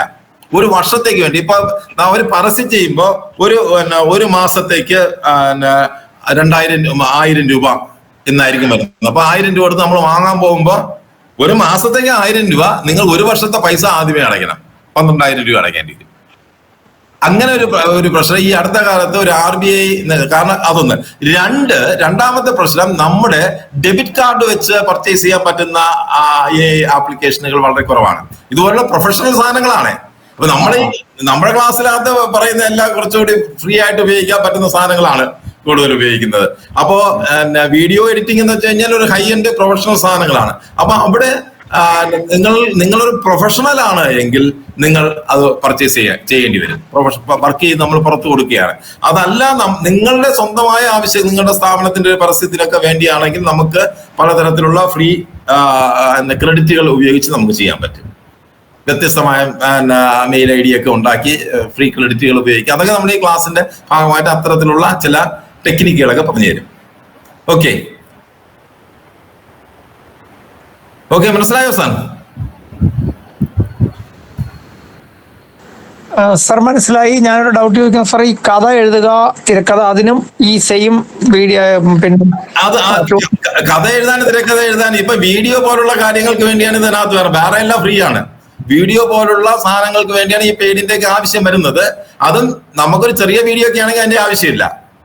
ഫ്രീ ആയിട്ട് ചെയ്യാൻ പറ്റുന്ന ആപ്ലിക്കേഷൻ ഉണ്ടോ? നമുക്കൊരു ഡോക്യുമെന്ററി അല്ലെങ്കിൽ ഒരു സിനിമയൊക്കെ ചെയ്യണമെന്നൊക്കെ ഉണ്ടെങ്കിൽ മാത്രമാണ് ഇതിന്റെ ആവശ്യമുള്ളൂ. ഒരു സിനിമ ചെയ്യണം, അല്ലെങ്കിൽ ഒരു അരമണിക്കൂർ ദൈർഘ്യമുള്ള അല്ലെങ്കിൽ 1 മണിക്കൂർ ദൈർഘ്യമുള്ള ഒരു ഡോക്യുമെന്ററി ഒക്കെ ചെയ്യണമെന്നെങ്കിൽ അങ്ങനെയൊക്കെ ചെയ്യേണ്ടി വരുമ്പോഴാണ് ഈ പെയ്ഡിന്റെ ആവശ്യമുള്ളത്. കഥയൊക്കെ എഴുതാനും നോവൽ എഴുതാനും ഒരു കഥ കൊടുത്തിട്ട് ആ കഥയെ ഒരു TV സീരിയലിന്റെ സ്ക്രിപ്റ്റ് ആക്കണം അല്ലെങ്കിൽ ഒരു സിനിമയുടെ സ്ക്രിപ്റ്റ് ആക്കി തരണം എന്നൊക്കെ പറഞ്ഞു കഴിഞ്ഞാൽ അതൊക്കെ നമുക്ക് വളരെ നിസ്സാരമായിട്ട് ഈ ഡീപ്സീക്കിലോ ജെമിനിയിലോ മെറ്റയിലോ നോഷൻ അങ്ങനെ പല തരത്തിലുള്ള ആപ്ലിക്കേഷൻ ഉണ്ട്. അതിനകത്ത് വെച്ച് നമുക്ക് സൗജന്യമായിട്ട് ചെയ്യാൻ പറ്റും. സാറേ, ഈ AI നമ്മൾ ഒരു എഡിറ്റിങ്ങിന്റെ കാര്യം എടുത്തു കഴിഞ്ഞാൽ കുറച്ച് കാര്യങ്ങൾ AI വഴി നമ്മൾ ഈ ഫ്രീ സംഗതികൾ ഉപയോഗിച്ച് നമ്മൾ ചെയ്യുകയും പിന്നെ കുറച്ച് മാനുവലി നമ്മളെ അവൈലബിൾ ആയിട്ടുള്ള സോഫ്റ്റ്വെയർ ഉപയോഗിച്ച് ചെയ്യാം. നിങ്ങൾക്ക് AI ആവശ്യമായ വരുന്ന ഭാഗത്ത് മാത്രമേ ഉപയോഗിക്കാം. സാറിന്റെ ഈ വരുന്ന ക്ലാസ്സുകളിൽ നമ്മൾ എഡിറ്റിങ്ങിനെ സംബന്ധിച്ചുള്ള കുറച്ച് കാര്യങ്ങൾ ഇപ്പം നമ്മള് നമുക്ക് വീഡിയോ എഡിറ്റിങ്ങിനെ സംബന്ധിച്ചിടത്തോളം ഒരു ക്ലാസ്സേ വീഡിയോ എഡിറ്റിങ്ങിനെ സംബന്ധിച്ചിടത്തോളം ഒരു ക്ലാസ് ആയിട്ട് വരുള്ളൂ. നമ്മുടെ ഇതിനകത്ത് വരുന്ന നമുക്ക് കൂടുതൽ പേർക്കും ആവശ്യമുള്ള സാധനങ്ങളാണ് നമ്മൾ ഇതിനകത്ത് പ്രധാനമായിട്ട് ഉപയോഗിക്കുന്നത്. അപ്പൊ പോപ്പുലർ ആയിട്ടുള്ള എല്ലാവരുടെയും ആവശ്യങ്ങൾക്ക് വേണ്ടിയാണ് നമ്മൾ കൂടുതൽ മുൻതൂക്കം കൊടുക്കുന്നത്. വീഡിയോ എഡിറ്റിംഗ് അതൊരു ക്ലാസ് മാത്രമേ അത് ഉണ്ടാവുള്ളൂ. ശരി സർ. ഓക്കെ. അപ്പൊ ഇനി എന്തെങ്കിലും സംശയം ഉണ്ടോ? അടുത്ത ഭാഗത്തിലേക്ക് ഞാൻ പൊയ്ക്കോട്ടെ.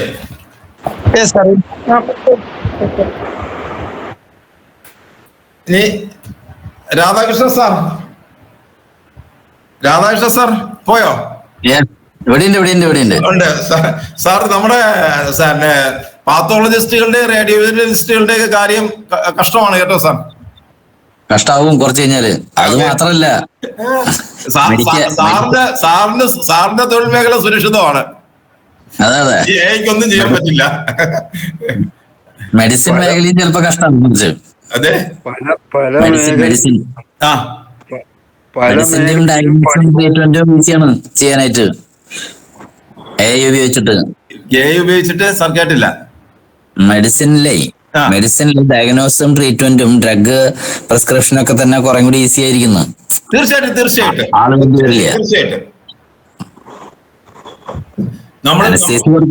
അനസ്തേസി കൊടുക്കാൻ ഇനി റോബോട്ട് വന്നു കഴിഞ്ഞാൽ എളുപ്പമായി. അതെ. ചൈനയില് അങ്ങനെയുള്ള AI റോബോട്ട് സർജറിയൊക്കെ നടത്തുന്ന ഒരു ഹോസ്പിറ്റലിൽ അവർ ആരംഭിച്ചു. അല്ല, ഇവിടെ ഇപ്പൊ റോബോട്ടിക് സർജറികളൊക്കെ കൂടി ഉണ്ട്. പക്ഷെ റോബോട്ടിക് സർജറി AI സർജറി രണ്ടാണ്. അതെ. ഓക്കെ. അല്ല, എല്ലാ മേഖലകളിലും സാർ പണി പോവും. പുതിയ മേഖല ഏതാ ഉണ്ടാകുവാന്ന് പ്രശ്നം. പുതിയ മേഖല ഏതാ ഉണ്ടാകുവാന്ന് ഇങ്ങനെ പോയാൽ പുതിയ മേഖലകൾ ഉണ്ടാവും. തീർച്ചയായിട്ടും പുതിയ മേഖലകൾ ഉണ്ടാവും. മനുഷ്യന്റെ പുരോഗതി അങ്ങനെയാണ്. നമ്മൾ പലപ്പോഴും ആശങ്കപ്പെടുകയും പക്ഷെ അതൊരു വലിയൊരു തൊഴിൽ മേഖലയായി മാറുകയും ചെയ്യുന്നു. മനുഷ്യന്റെ അധ്വാന ഭാരം കുറയ്ക്കുന്നു. കൂടുതൽ പുതിയ തൊഴിൽ മേഖലകളായി വന്നുകൊണ്ടിരിക്കുന്നു. അപ്പോൾ അത് തന്നെ ആ മേഖല കൂടുതൽ അധ്വാന ശേഷി കുറച്ചും പ്രൊഡക്ടിവിറ്റി കൂട്ടിയും ഒക്കെ ആയിട്ട് മാറ്റാൻ കഴിയുന്ന ഒരു സാധനമാണ്. അപ്പൊ ഞാൻ ഇവിടെ ഇതെങ്ങനെയാണ് നമുക്ക് ഇത് കൂടുതൽ ഉപയോഗിക്കാൻ പറ്റുന്നത് എന്നുള്ള ഉദാഹരണത്തിന് നമുക്കിത് എവിടെയൊക്കെ നമുക്ക് ഉപയോഗിക്കാൻ പറ്റും, ഏതൊക്കെ ആവശ്യങ്ങൾക്ക് ഉപയോഗിക്കാൻ പറ്റും. നമുക്കറിയാം, ഇപ്പോ ഈ സൂപ്പർ മാർക്കറ്റുകൾ വന്നതിന് ശേഷം നമ്മുടെ കൊച്ചു കടകള് വലിയ പ്രതിസന്ധി നേരിടുകയാണ്. ചെറിയ കടകൾ, വ്യഞ്ജന കടകൾ അല്ലെ, വലിയ പ്രതിസന്ധി നേരിടുക. ഈ പ്രതിസന്ധിക്ക് ഒരുപാട് കാരണങ്ങളുണ്ട്. ഒന്ന്, ഈ സൂപ്പർ മാർക്കറ്റിലൊക്കെ ചെന്ന് നമ്മൾ സാധനം വാങ്ങിച്ചു കഴിയുമ്പോൾ ഒരു ബില്ല് തരും. അപ്പൊ നമുക്ക് ബില്ല് വെച്ച് വെരിഫൈ ചെയ്യാം, സാധനത്തിന്റെ വിലയും മറ്റു കാര്യങ്ങളും ഒക്കെ അതറിയാം. നമ്മൾ തൊട്ടടുത്ത ഒരു വ്യഞ്ജനക്കടയിൽ പോയി ചെന്ന് സാധനം വാങ്ങുമ്പോൾ അവിടെ അവർക്ക് ബില്ല് തരാനുള്ള സംവിധാനമൊന്നുമില്ല. അപ്പോ സൂപ്പർ മാർക്കറ്റിലെക്കാളും കുറഞ്ഞ വിലയ്ക്കായിരിക്കും ഈ ചെറിയ കടയിൽ നിന്ന് സാധനം തരുന്നത്. ഒരു അവിശ്വാസത്തിന്റെ ഒരു പ്രശ്നമുണ്ട്. പക്ഷെ അവിടെ ഈ കടക്കാരന് ആൾക്കാർക്ക് ഒരു ബില്ല് കൊടുക്കാൻ പറ്റിക്കഴിഞ്ഞാൽ അതൊരു വലിയ കാര്യമായിരിക്കില്ലേ?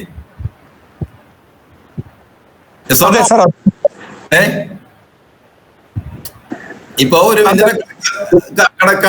കടയിലുള്ള ആള് അദ്ദേഹത്തിന് ഒരു സാധനം വാങ്ങുമ്പോ ഒരു ബില്ല് കൊടുക്കുക എന്ന് പറഞ്ഞു കഴിഞ്ഞാൽ അദ്ദേഹത്തിന് ആ കടയുടെ വിശ്വാസ്യതയ്ക്കും ഒക്കെ ഗുണം ചെയ്യുന്നൊരു സാധനമാണ്, അല്ലേ? അതെ, ക്രെഡിബിലിറ്റി വർദ്ധിക്കും. ക്രെഡിബിലിറ്റി കിട്ടുന്ന ഒരു കാര്യമാണ്, ക്രെഡിബിലിറ്റി കിട്ടുന്ന കാര്യമാണ്. അപ്പൊ അങ്ങനെയാണെങ്കിൽ നമുക്ക് ഇപ്പൊ എന്താ ചെയ്യുന്നത്, അവര് കാൽക്കുലേറ്റർ വെച്ച് കണക്ക് കൂട്ടുമ്പോൾ അത് ഒരു വിശ്വാസക്കുറവുണ്ട്. ചില ആൾക്കാർ എമൗണ്ടുകൾ മാത്രം എഴുതി തരും. അത് ഏത് സാധനത്തിന് എന്തിന്റെ വിലയാണെന്നൊന്നും അറിയാൻ പറ്റില്ല. പക്ഷെ നല്ലൊരു ബില്ല് കൊടുത്തു കഴിഞ്ഞാൽ ആ കടയുടെ പ്രസക്തി കൂടുകയും വിശ്വാസ്യത കൂടുകയും അവന്റെ കച്ചവടത്തിന് അല്പോ ബെനിഫിറ്റ് ഉണ്ടാവാനും സാധ്യതയുള്ള ഒരു ഘടകമാണ്. അപ്പൊ അങ്ങനെയുള്ള സമയത്തിൽ ഒരു സാധാരണ ഒരു വ്യഞ്ജനക്കടക്കാരന് ഈ AI ഉപയോഗിക്കാം, അവന്റെ മൊബൈൽ ഫോൺ ഉപയോഗിച്ചുകൊണ്ട് പറ്റില്ലേ? കഴിയും. അപ്പൊ അതെങ്ങനെയാണ്? ഞാനൊരു ചെറിയൊരു ഡെമോൺസ്ട്രേഷൻ തരാം. നമ്മുടെ മൊബൈൽ ഫോൺ ഉപയോഗിച്ചുകൊണ്ട് നമ്മൾ സാധാരണ രീതിയിൽ കടയിലെ സാധനം തരുമ്പോ പറയുന്ന ഒരു രീതിയുണ്ട്.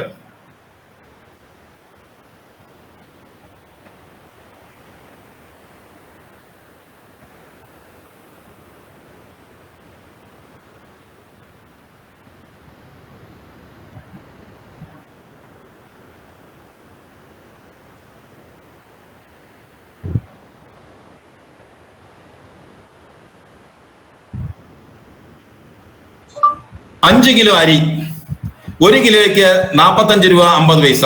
2 കിലോ പഞ്ചസാര, 1 കിലോ പഞ്ചസാരക്കിന്റെ വില 28 രൂപ. 2 പാക്കറ്റ് ഉപ്പ്, 1 പാക്കറ്റ് ഉപ്പിന്റെ വില 10 രൂപ 50 പൈസ. എല്ലാം കൂടെ എത്ര രൂപയായി? ഒരു ബില്ല് തയ്യാറാക്കി തരിക.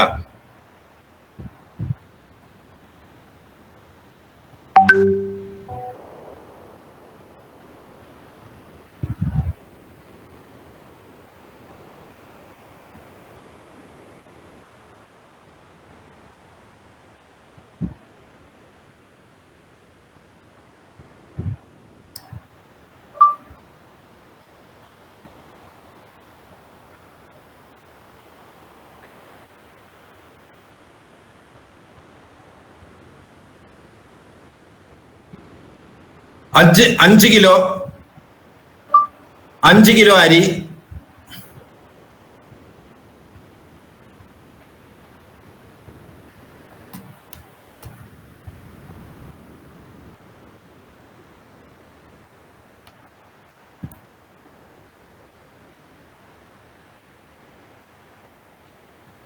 'ഞാൻ ഡീപ് സീക്കിൽ തന്നെ ചെയ്യാം.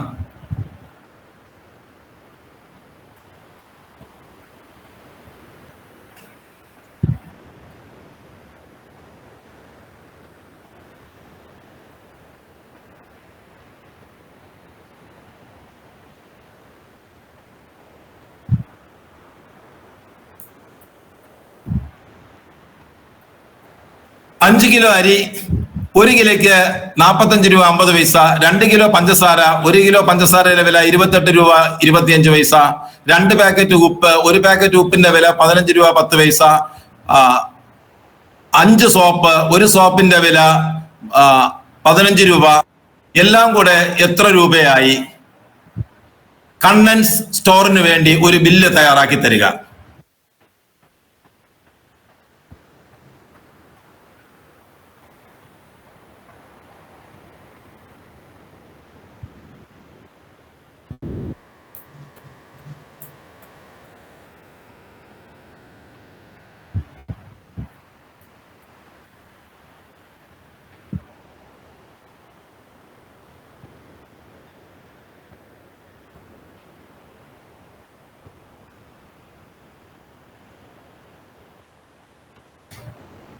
സാർ, ഈ ബില്ല് തയ്യാറാക്കിയതിന്റെ കോപ്പി എങ്ങനെ കിട്ടും? അത് നമുക്ക് വാട്സാപ്പിൽ മെസ്സേജ് ആയിട്ട് കൊടുക്കാം. ഇപ്പൊ വലിയ കടകളിലൊക്കെ ബില്ലുകൾ വരുന്ന വാട്സാപ്പ് മെസ്സേജ് ആണ്. ഓക്കെ.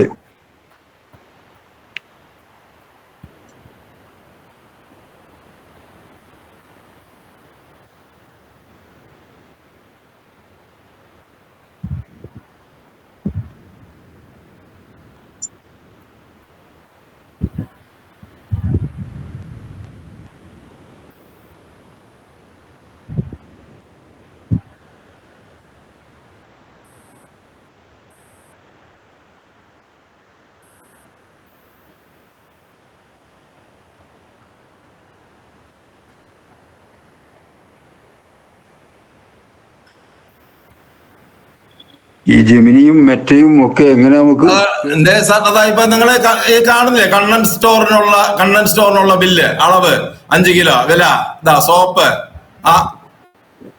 ആകെ വില കൃത്യമായിട്ടൊരു ഇത് വന്നില്ലേ? സൂപ്പറായി. അപ്പോ ഇത് ഇതിനെക്കാളും ഗംഭീരമായിട്ട് മെറ്റയില് നമുക്ക് ചെയ്യാൻ പറ്റും. മെറ്റയില് ചെയ്യാൻ പറ്റും. എനിക്ക് ആ മെറ്റയില് ഇത് ഫോണിൽ നിന്ന് ഇങ്ങോട്ട് ഷെയർ ചെയ്യാൻ ഇപ്പൊ പറ്റുന്നില്ല. അതുകൊണ്ടാണ് ഞാൻ ഇതിൽ ചെയ്തത്. നല്ല സൂപ്പർ ബില്ലായിട്ട് വരും. നമുക്ക് അത് വാട്സാപ്പിൽ അപ്പൊ തന്നെ മെസ്സേജ് ആയിട്ട് കൊടുക്കാനും പറ്റും. വളരെ വേഗത്തിൽ ചെയ്യാൻ പറ്റും.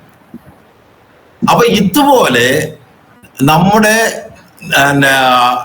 ആവശ്യങ്ങൾക്ക് വേണ്ടി ഇത് നമുക്ക് ചെയ്യാൻ പറ്റും.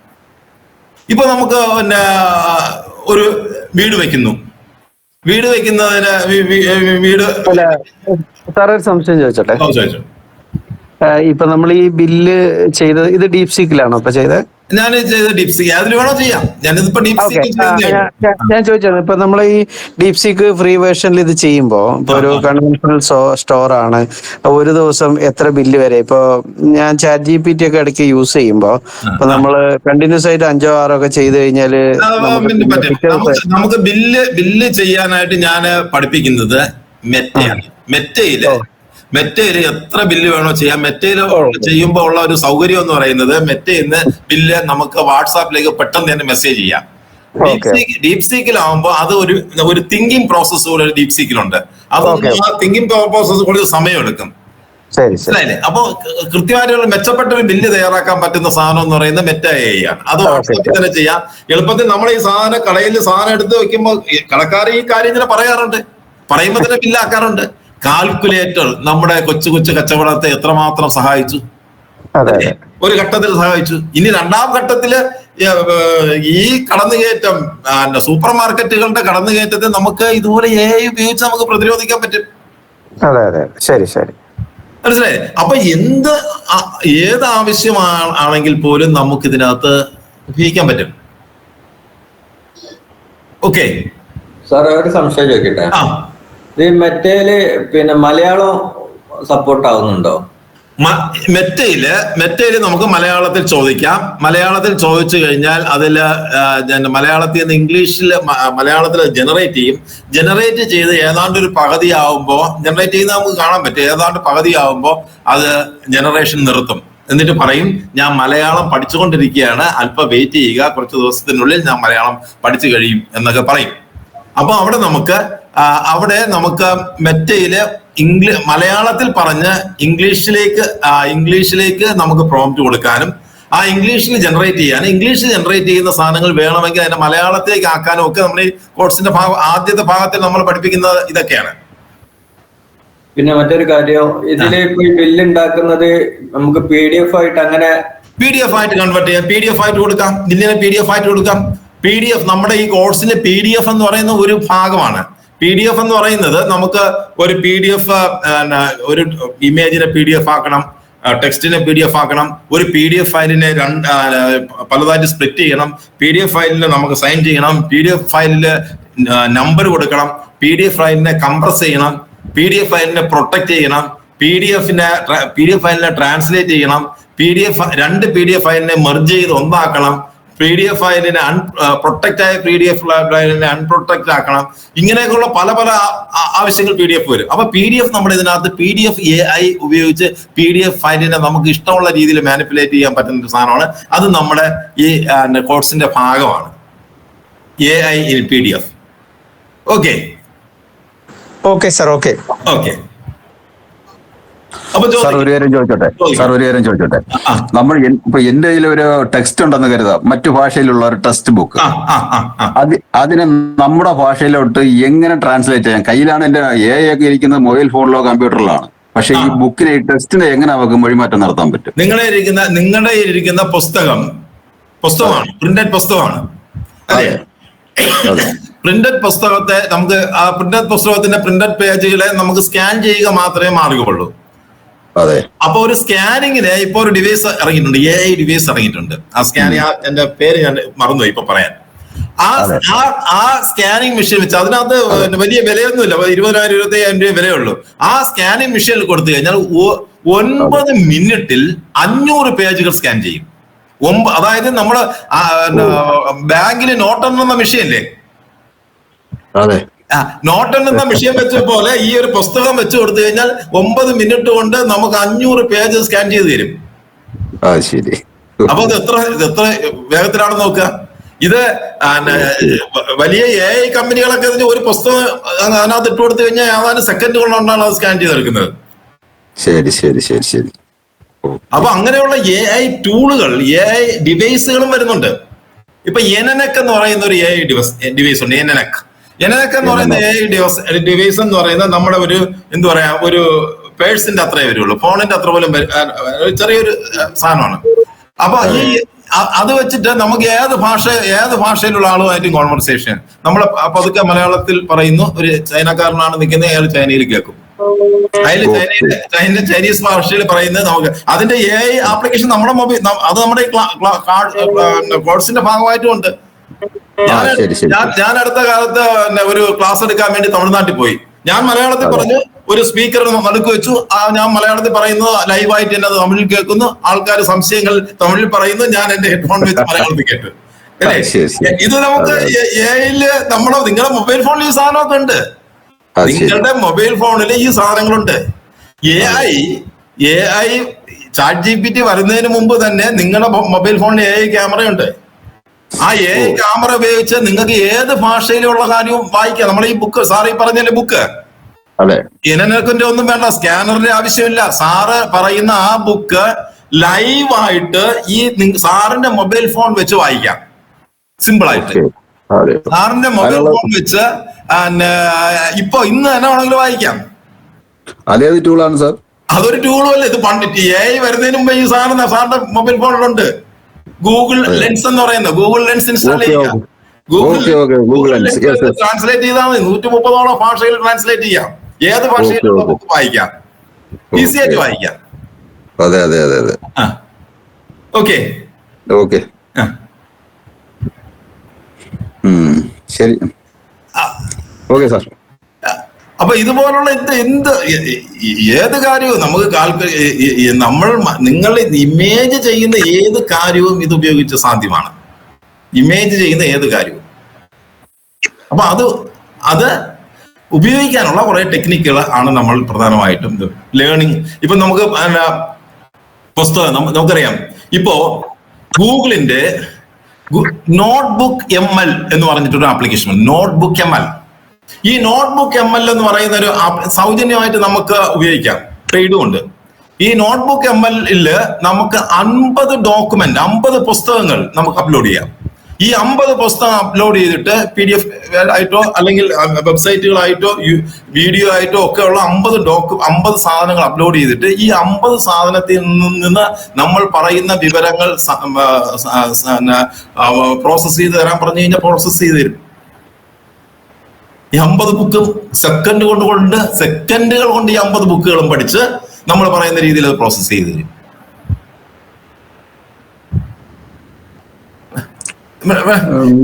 മനസ്സിലായോ? 10 ബുക്കും 5 വീഡിയോയും 10 വെബ്സൈറ്റും ഒക്കെ കൊടുത്തിട്ടാണ് നമ്മൾ പറയുന്നത്. ഒരു റിസർച്ച് ഒക്കെ ചെയ്യുന്നത് വളരെ നിസ്സാരമായ രീതിയിൽ ഈ രീതിയിൽ ചെയ്തു തരും. എന്നിട്ട് ഇങ്ങനെ പ്രോസസ് ചെയ്ത് നമ്മൾ പഠിക്കാനാണ് ഉപയോഗിക്കുന്നതെങ്കിൽ നമ്മൾ ഒരു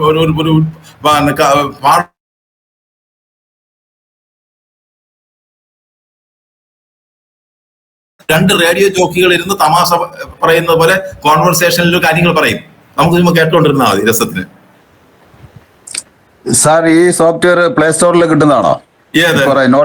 നോട്ട്ബുക്ക് ML എന്ന് പറയുന്നത്, അതോ കമ്പ്യൂട്ടറിൽ? ML എന്ന് പറയുന്നത് നിങ്ങളുടെ വെബ്സൈറ്റ് ആണ്. വെബ്സൈറ്റിൽ PC-കളാണ്. അതിന്റെ ആപ്പ് ആയിട്ടില്ല. നോട്ട്ബുക്ക് ML ആപ്പ് ആയിട്ടില്ല. എല്ലാ സാധനവും ആപ്പുകളായിട്ട് വരാറില്ല. ഇതുപോലുള്ള അഡ്വാൻസ് ആയിട്ടുള്ള സാധനങ്ങളെല്ലാം ആപ്പുകളായിട്ട്. നമ്മൾ നേരത്തെ പറഞ്ഞു, ബ്രോഷർ ഉണ്ടാക്കാം, പോസ്റ്ററുകൾ ഉണ്ടാക്കാം, കടകളുടെ ബോർഡുകൾ ഉണ്ടാക്കാം. ഭയങ്കര ഗംഭീരമായിട്ടുള്ള സാധനങ്ങൾ നമുക്ക് ഇതിനകത്ത് ഉണ്ടാക്കാൻ പറ്റും നിസ്സാരമായിട്ട്. PDF ഞാൻ നേരത്തെ പറഞ്ഞു, പവർ പോയിന്റ് പ്രസന്റേഷൻ മലയാളത്തിൽ ചെയ്യാം. PDF പ്രസന്റേഷൻ മലയാളത്തിൽ ചെയ്യാം. ഇപ്പൊ നമ്മൾ പറഞ്ഞു ഈ നമ്മളെ കുട്ടികളുടെ ഇടയിൽ മൊബൈൽ അഡിക്ഷൻ ഉണ്ട്, അക്രമാസക്തമായ പ്രവണതകളുണ്ട്, ഇങ്ങനെ ഒരുപാട് പ്രശ്നങ്ങളുണ്ട്. അപ്പൊ ഇതുപോലുള്ള എന്തെങ്കിലുമൊക്കെ ഒരു പ്രശ്നമായിട്ട് ഒരു രക്ഷകർത്താവ് അല്ലെങ്കിൽ ഒരു പാരന്റ് നമ്മളടുത്ത ഒരു ഉപദേശത്തിനകത്ത് വന്നു കഴിഞ്ഞാൽ വരികയാണെങ്കിൽ നിങ്ങൾക്ക് അത് എങ്ങനെ കൈകാര്യം ചെയ്യാൻ പറ്റും? നമുക്ക് AI ഉപയോഗിക്കാം. AI ഉപയോഗിച്ച് അതിനകത്ത് ഒരുപാട് ടെക്നിക്കുകളുണ്ട്. അതൊക്കെ നമ്മുടെ ഈ ക്ലാസ്സിന്റെ ഭാഗമായിട്ട് ഞാൻ പറഞ്ഞുതരാം. പുസ്തകം വായിക്കാൻ ഇപ്പൊ നമ്മൾ പറഞ്ഞു, ഇപ്പൊ എന്നെ ഈ പത്രത്തിലൊക്കെ വലിയ വലിയ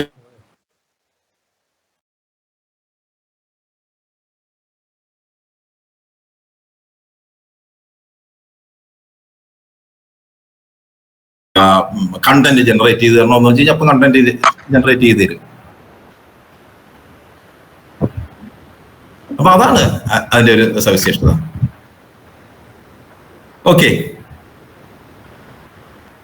അപ്പൊ ഇനി എന്തെങ്കിലും ചോദിക്കാനുണ്ടോ? ചോദിക്കൂ. ആരോ ചോദിച്ചല്ലോ ഡൗട്ട് ഉണ്ടെന്ന്, പിന്നെ ഒന്നും വന്നില്ല. ഹലോ, ഗൂഗിൾ മീറ്റിലെ ലിങ്ക്. ഹലോ ഹലോ പറയൂ സാർ. ഹലോ, ചോദിക്കാമോ? കേൾക്കാം സാർ, പറയൂ. ഈ ഗൂഗിൾ മീറ്റിന്റെ ലിങ്ക് ഞാനിപ്പോ ഓപ്പൺ ചെയ്തത് വാട്സപ്പിൽ കൂടിയാണ്. അതിൽ കൂടെ തന്നെയാണോ നിങ്ങൾ അയക്കുന്നത്? അല്ല എന്റെ ഇമെയിലാണോ? ഇമെയിലിൽ കിട്ടാൻ പ്രയാസാ?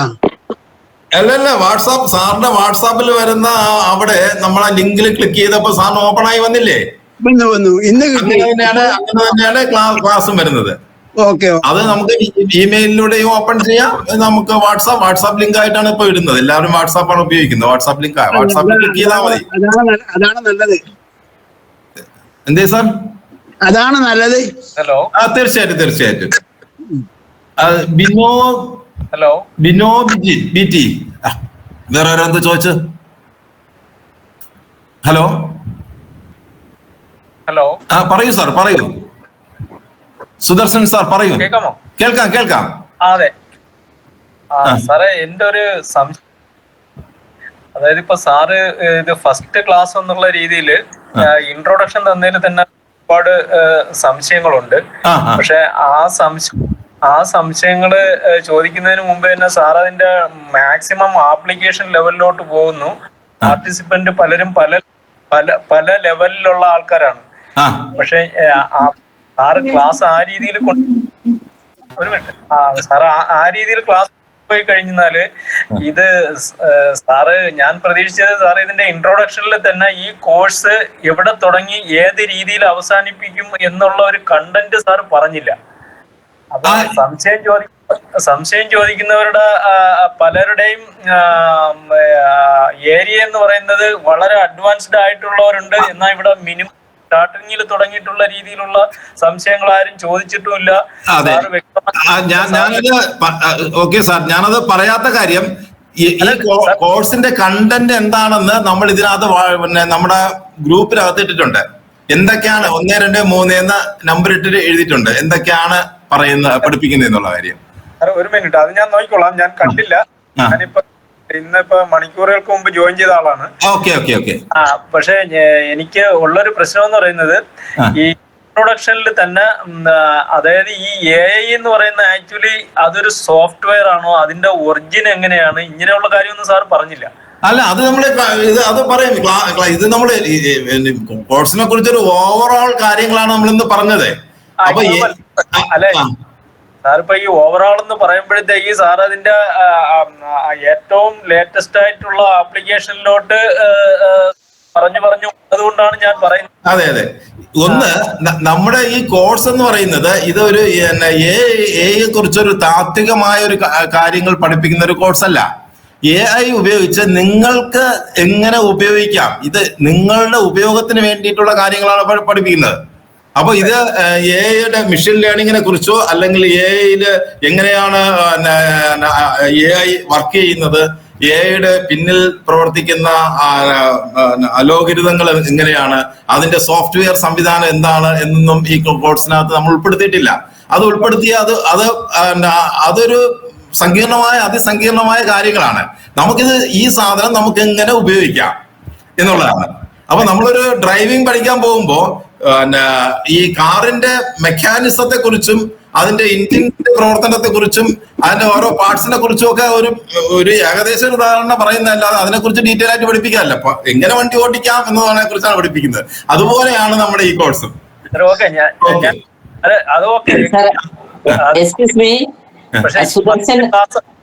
ക്ലാസ് ആയതുകൊണ്ട് ഇതും നിലവിലുള്ള ഒരു സോഫ്റ്റ്വെയറുമായിട്ടുള്ള ഒരു ഡിഫറൻസ് എങ്കിലും സാർ പറയുമെന്ന് ഞാൻ കരുതി. അയ്യോ, ഇതിന്റെ എയുടെ കാര്യം നമ്മൾ പറഞ്ഞു. അത് കഴിഞ്ഞ ക്ലാസ് സാറ് കഴിഞ്ഞ ക്ലാസ്സിൽ ഉണ്ടായിരുന്നില്ലെന്ന് തോന്നുന്നു. ഇല്ലായിരുന്നു. അപ്പൊ കഴിഞ്ഞ രണ്ടാമത്തെ ക്ലാസ് ആണ്. കഴിഞ്ഞ ക്ലാസ്സിൽ ആ കാര്യങ്ങളൊക്കെ സൂചിപ്പിച്ചിരുന്നു. ഇത് ഫസ്റ്റ് ക്ലാസ് എന്നുള്ള ധാരണയിലാണ് ഞാൻ. അല്ല, ഫസ്റ്റ് ക്ലാസ് അല്ല. ഫസ്റ്റ് ക്ലാസ് എന്ന് പറയാൻ നമ്മളിന്ന് സ്റ്റാർട്ട് ചെയ്തു. ആദ്യത്തെ ദിവസം ഇത് പറഞ്ഞു. ഇത് നമ്മളിപ്പോ എല്ലാവർക്കും കൂടി വേണ്ടിയിട്ടുള്ള ഒരു കോമൺ ക്ലാസ് ആണ്. ഇതിന്റെ ക്ലാസ്സിന് ജോയിൻ ചെയ്തവർക്ക് വേണ്ടിയിട്ടുള്ള ഒരു ക്ലാസ് ഇനി അടുത്ത ക്ലാസ് മുതലാണ് ആരംഭിക്കുന്നത്. ഇതൊരു ഫ്രീ ക്ലാസ് ആണ്. എല്ലാവർക്കും ജോയിൻ ചെയ്യാൻ പറ്റുന്ന രീതിയിൽ അവർ അവതരിപ്പിച്ച ഒരു ക്ലാസ് ആണ്. സാറ് ക്ലാസ്സിന് ജോയിൻ ചെയ്ത ആളാണല്ലേ? സജി സാറേ, ഹലോ, ഞാനൊന്ന് ഇടപെട്ടോട്ടെ. സുദർശൻ മാഷ് ചോദിച്ച ചോദ്യം സാധാരണ എല്ലാവർക്കും ചോദിക്കാൻ സാധ്യതയുള്ളതാണ്. പക്ഷേ കാരണം ബേസിക് ഇന്നിപ്പോ റെസ്പോണ്ട് ചെയ്ത എല്ലാവർക്കും അത്യാവശ്യ കാര്യങ്ങളൊക്കെ ഇതിനെപ്പറ്റി അറിയാവുന്ന കുറെ ആൾക്കാരുണ്ട്. അതേസമയം ബേസിക്കലി തുടങ്ങണമെന്ന് ആഗ്രഹിക്കുന്ന ആൾക്കാരുണ്ട്. അപ്പോൾ സുദർശൻ മാഷ് ചോദിച്ച കാര്യം വളരെ പ്രധാനപ്പെട്ട ഒരു കാര്യമാണ്. അപ്പൊ അത് സുദർശൻ മാഷിന്റെ കൂടെ ഒരു ശ്രദ്ധയ്ക്ക് പറയുന്നത്, നമ്മൾ കഴിഞ്ഞ ദിവസവും ഇന്ന് നടത്തിയ ക്ലാസ്സുകൾ എന്ന് പറയുന്നത് ജനറൽ ആയിട്ടുള്ള ക്ലാസ് ആണ്. അതേസമയം മാഷ് ചോദിച്ച അതിനുള്ള ഉത്തരം എന്ന രീതിയിൽ നമ്മൾ അടുത്ത ക്ലാസ്സുകൾ എന്ന് പറയുന്നത് ഇതിന് ഓരോ സിലബസ് ഉണ്ട്. അത് അത്യാവശ്യം പറഞ്ഞിട്ടുണ്ട്. നമുക്ക് കാര്യങ്ങൾ പറഞ്ഞാൽ മനസ്സിലാവുന്ന വിധത്തിലുള്ള ആൾക്ക് പോലും ഓരോ ടൂളും എങ്ങനെയാണ് നമ്മുടെ ഫോണിൽ എങ്ങനെയാണ് ഉപയോഗിക്കുന്നത് എന്നത് ഉൾപ്പെടെ സജി സാറ് കൃത്യമായിട്ട് പറഞ്ഞു തരും. അപ്പം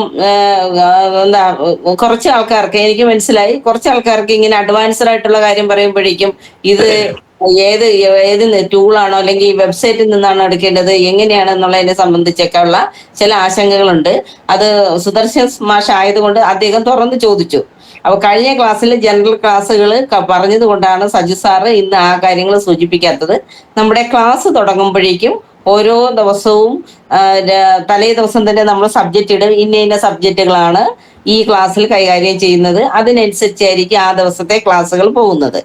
അപ്പൊ അതിൽ സംശയം നമ്മൾ ചെയ്ത് നോക്കുമ്പോൾ സംശയം ഉണ്ടെങ്കിൽ നമുക്ക് ഗ്രൂപ്പിൽ തന്നെ ചോദിക്കാം. ഇപ്പൊ ഓരോ സബ്ജക്റ്റ് വ്യക്തമാക്കി തന്നെയാണ് നമുക്ക് മുന്നോട്ട് പോകാൻ സാധിക്കുക. അതുകൊണ്ട് സുദർശൻ മാഷ് ചോദിച്ച ചോദ്യം പ്രസക്തമുള്ളതാണ്. തീർച്ചയായിട്ടും നമുക്ക് ആ രീതിയിൽ പോകാം. Okay sir. അതെ. അപ്പൊ നമ്മള് കഴിഞ്ഞ ദിവസവും ഇന്നലെയും ഇന്നും എടുത്ത പോലെ ഉള്ളതല്ല നമ്മുടെ ക്ലാസ്. വളരെ ഗ്രൗണ്ട് ലെവലില് എല്ലാവർക്കും മനസ്സിലാവുന്ന രീതിയിലായിരിക്കും നമ്മുടെ ക്ലാസ്. ഇന്ന് കഴിഞ്ഞ ദിവസത്തേനേക്കാളും ഇന്ന് വളരെ സ്ലോ ആയിട്ടാണ് ഞാൻ കാര്യങ്ങൾ അവതരിപ്പിച്ചത്. ഇതിൽ നിന്നും കുറച്ചുകൂടി ക്ലാരിറ്റിയോട് കൂടിയായിരിക്കും ക്ലാസ്സുകളിലേക്ക് വരുമ്പോൾ. ഓക്കെ, ഇനി എന്തെങ്കിലും സംശയം ഉണ്ടോ? സംശയമല്ല, ഒരു സജഷൻ ആണ് സാർ. സജഷൻ പറയും. അത് നമ്മൾ ആ ഗ്രൂപ്പിൽ കുറെ അഡ്വർടൈസ്മെന്റ് പോലെ കുറെ ഇത് വരുന്നുണ്ട്. അത് ഒന്ന് വരാതിരുന്നെങ്കിൽ നന്നായിരുന്നു എന്നുള്ളൊരു. അതെ, തീർച്ചയായിട്ടും അതിന്റെ ഒരു നിർദ്ദേശം മഹേഷ് സാർ കൊടുക്കുമെന്ന് പ്രതീക്ഷിക്കുന്നു. നമ്മുടെ ഗ്രൂപ്പ് എന്ന് പറയുന്നത് ഇനി പഠിതാക്കളുടെ മാത്രമായിരിക്കും ഗ്രൂപ്പ് വരുന്നത്. ഫീസ് അടച്ചവരുടെ മാത്രമായിരിക്കും. നാളെയും കൂടെ നമുക്ക് ആ ഫീസ് കൺസെഷൻ ഉണ്ട്. 2500 രൂപ നാളെ കൂടെ ഉണ്ട്. നാളെ കഴിഞ്ഞു കഴിഞ്ഞാൽ 3000 രൂപയാണ് അടയ്ക്കേണ്ടത്. നാളെ അടയ്ക്കുന്നവർക്ക് 2500 രൂപ അടച്ച് നമ്മളെ ക്ലാസ്സിലേക്ക് ജോയിൻ ചെയ്യാം. ഇനി അടുത്ത ക്ലാസ് വരുന്ന ചൊവ്വാഴ്ചയാണ്. ആ ചൊവ്വാഴ്ചത്തെ ക്ലാസ് എന്ന് പറയുന്നത് നമ്മുടെ ഫീസ് അടച്ചവർക്ക് മാത്രമായിരിക്കും ആ ക്ലാസ് ഉണ്ടാവുക. അപ്പോ ഇനി ഫീസ് അടയ്ക്കാനുള്ളവര് നാളെ കൊണ്ട് അടച്ചു കഴിഞ്ഞാൽ ഈ 2500 രൂപയിൽ നിൽക്കും. അത് കഴിഞ്ഞ് കഴിഞ്ഞാൽ 3000 രൂപ ഫീസ് ആവും. ഈ വിവരങ്ങളെല്ലാം പങ്കേഷ് സാർ ഗ്രൂപ്പിലിടും എന്ന് പ്രതീക്ഷിക്കുന്നു. സാറേ, ഒരു കാര്യം കൂടി, അഥവാ ഇതില് എനിക്കറിയില്ല, ഒരു MR ചന്ദ്രൻ, ബീന ഷാജൻ, ഇവർ രണ്ടുപേര് ഈ ഗ്രൂപ്പിലുണ്ടെന്നുണ്ടെങ്കിൽ അവരുടെ അഡ്രസ് ഒന്നും നമുക്ക് ഇതുവരെയും കിട്ടിയിട്ടില്ല. അഡ്രസ്, ഫോൺ നമ്പര്, ഇത് പേര് തന്നെ കണ്ടെത്തിയ ഗൂഗിൾ പേയിൽ നിന്ന് കിട്ടിയതാണ്. അതേസമയം അവരുടെ ഇമെയിൽ ID ഒന്നും കിട്ടാത്തത് കൊണ്ട് ഞങ്ങൾക്കത് ഫുള്ളായിട്ട് അഡ്രസ് എടുക്കാൻ പറ്റില്ല. അതുപോലെ തന്നെ ഒരു വേണു മഹാദേവൻ, അദ്ദേഹത്തിന്റെ ഇമെയിൽ ID കിട്ടിയിട്ടില്ല. ഇത് പറയുന്നത് നേരത്തെ കഴിഞ്ഞു. ഓരോ ക്ലാസ് കഴിയുമ്പോഴേക്കും നമ്മൾ ഇതിന്റെ ക്ലാസിന്റെ വീഡിയോ അയക്കുന്നതിന് നമുക്ക് ഇമെയിൽ ഐ ഡി അത്യാവശ്യമാണ്. അതുകൊണ്ട് വേണു മഹാദേവൻ സാർ ഇവിടെ ഉണ്ട്, അദ്ദേഹം ഇമെയിൽ ഐ ഡി തരും. വേണു സാർ തന്നോളാം. കാരണം നമ്മളെ ഈ ഇമെയിൽ ഐ ഡി ഉണ്ടെങ്കിൽ മാത്രമേ നമ്മുടെ റെക്കോർഡഡ് ക്ലാസ്സുകൾ കാണാൻ പറ്റുള്ളൂ. ഓക്കെ, വേണു സാറിനെ കണ്ടതുകൊണ്ട് മറ്റു രണ്ടുപേർ ആരാണെന്ന് അറിയില്ല. പിന്നെ മറ്റൊന്നുള്ളത്, ഈ ക്ലാസ്സിലുള്ളവർ അടുത്ത ഫീസ് അടയ്ക്കാൻ താല്പര്യപ്പെടുന്നവരുണ്ടെങ്കിൽ മറ്റാരുടെയെങ്കിലും പേരിൽ നിന്നാണ് പേയ്മെന്റ് ചെയ്യുകയാണെങ്കിൽ ഒരു മെസ്സേജ് എങ്കിലും ഒന്നിട്ടിരിക്കണം ഇന്ന ആളിന് വേണ്ടിയെന്ന്. കാരണം 1-2 പേര് പേയ്മെന്റ് ചെയ്ത ആളിന്റെ പേരല്ല നമുക്ക് അഡ്രസ്സ് കാണുന്നത്. അപ്പൊ അതുകൊണ്ട് ആർക്ക് വേണ്ടി എന്നുള്ള കാര്യമെങ്കിലും ഒരു സൂചന ഞങ്ങൾക്ക് കിട്ടത്തക്ക വിധത്തിൽ ഒന്ന് ചെയ്യണം എന്നുള്ളൊരു റിക്വസ്റ്റ് കൂടിയാണുള്ളത്. അപ്പോ സജി സാറേ, നമുക്ക് ഇന്നത്തെ ക്ലാസ് എങ്ങനെയാ? ഇന്നത്തെ ക്ലാസ് നമുക്ക് അവസാനിപ്പിക്കാം. ആരെങ്കിലും അവസാനിപ്പിക്കാം. ആഴ്ചയിൽ ഒരു ക്ലാസ് ആണോ? ആഴ്ചയിൽ 2, തിങ്കളാഴ്ചയും ചൊവ്വാഴ്ചയാണ് ക്ലാസ് വരുന്നത്. ചൊവ്വാഴ്ചയും തെറ്റിപ്പോയി, ചൊവ്വയും വ്യാഴവും രാത്രി 8 മണി മുതൽ 9 മണി വരെ, ചൊവ്വ വ്യാഴം ദിവസങ്ങളിൽ. എല്ലാ ചൊവ്വാഴ്ചയും വ്യാഴാഴ്ചയും ഉണ്ടാവും. ഒരു ചോദ്യം കൂടി ചോദിച്ചോട്ടെ? ചോദിക്കട്ടെ. ഞാൻ കാലാകാലമായിട്ട് ഉപയോഗിച്ചു വരുന്ന ഒരു ഇമെയിൽ ഐ ഡി ഉണ്ട്. ആ ഇമെയിൽ ഐ ഡി ആണ് ഞാൻ നിങ്ങൾക്ക് അറിയിച്ചത്. അതല്ലാതെ അതിന് പുറമെ ഗൂഗിൾ ഇമെയിൽ ഐ ഡി എന്ന് പറഞ്ഞിട്ട് പുതുതായിട്ട് വേണോ? അതിനകത്ത് ഒരു പ്രശ്നം, നമ്മുടെ ഇതിപ്പോ യൂട്യൂബ് വീഡിയോ ആണ്. YouTube video, private video open ചെയ്യണമെങ്കിൽ നമ്മുടെ ജിമെയിൽ അക്കൗണ്ട് വേണം. നിങ്ങൾ റീഡിഫ് മെയിലോ അല്ലെങ്കിൽ ഹോട്ട് മെയിലിലോ ഉള്ള മെയിൽ ഐ ഡി ആണെങ്കിൽ നമ്മുടെ അത് കിട്ടാൻ പ്രയാസമായിരിക്കും. ജിമെയിൽ ആണെങ്കിൽ കുഴപ്പമില്ല. ജിമെയിൽ അല്ല, പഴയതായാലും കുഴപ്പമില്ല. പഴയതായാലും കുഴപ്പമില്ല.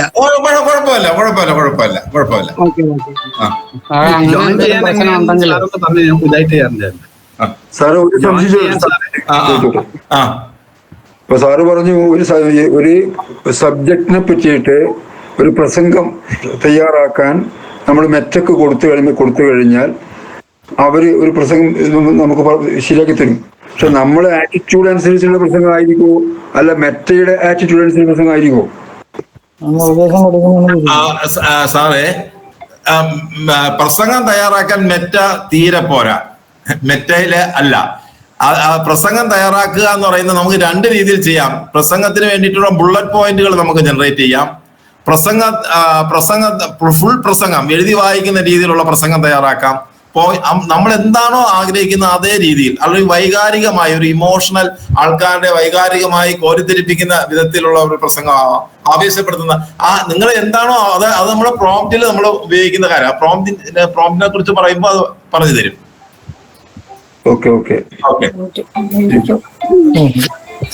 സാറേ, ഞാൻ ആദ്യമായിട്ട് കേട്ടതാണ്. എനിക്ക് ഇത് ക്ലാസ്സിൽ എങ്ങനെ ജോയിൻ ചെയ്യാന്ന് അറിയില്ല, അതൊന്ന് പറഞ്ഞു. ആരാ സാറേ ഇപ്പൊ സംസാരിച്ചേ? ദിലീപ് കുമാറാണ്. ഞാൻ മാഡത്തിന് അയച്ചു. ഓക്കെ ദിലീപ് കുമാർ, ഞാൻ അവസാനം റിപ്ലൈ. ദിലീപ് വേറൊന്നുമില്ല, ആ നമ്പറിൽ നിങ്ങൾ 2500 രൂപ ജിപേ ചെയ്യുക, സ്ക്രീൻഷോട്ട് എടുക്കുക, ഒപ്പം full address with pincode, email I D, നിങ്ങളുടെ വാട്സാപ്പ് നമ്പർ ഉൾപ്പെടെ ഒന്ന് മെസ്സേജ് ചെയ്യുക. അത്രേ ഉള്ളൂ. അപ്പൊ തന്നെ ഞങ്ങൾ ആ ഗ്രൂപ്പിലേക്ക്, ഇപ്പൊ സാറ് സൂചിപ്പിച്ചല്ലോ, ഇപ്പൊ നാളെ കഴിഞ്ഞു കഴിഞ്ഞാൽ നമ്മുടെ ഫീസ് അടച്ചവരുടേത് മാത്രമായിട്ട് തന്നെ നമ്മൾ ആ ഗ്രൂപ്പിനെ മാറ്റും. അന്നേരം ആ ഗ്രൂപ്പിൽ നമ്മൾ ആഡ് ചെയ്യും. പിന്നെ വരുന്ന മെസ്സേജ് എല്ലാം അങ്ങനെ ആയിരിക്കും. Okay sir. Okay, thank you മാം.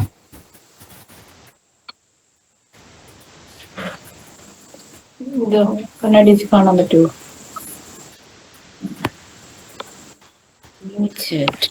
അപ്പോൾ ഇതേപ്പറ്റി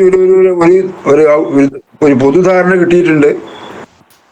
പിന്നെ വിവിധ മെത്തേഡ്സ് ഒക്കെ ഉണ്ട്. എങ്ങനെയാണ് നമ്മൾ ഇൻസ്റ്റാൾ ചെയ്യുക? ഡീപ് സീക്ക് ഉണ്ട്, ജെമിനി ഉണ്ട്, നെറ്റ് ഉണ്ട്.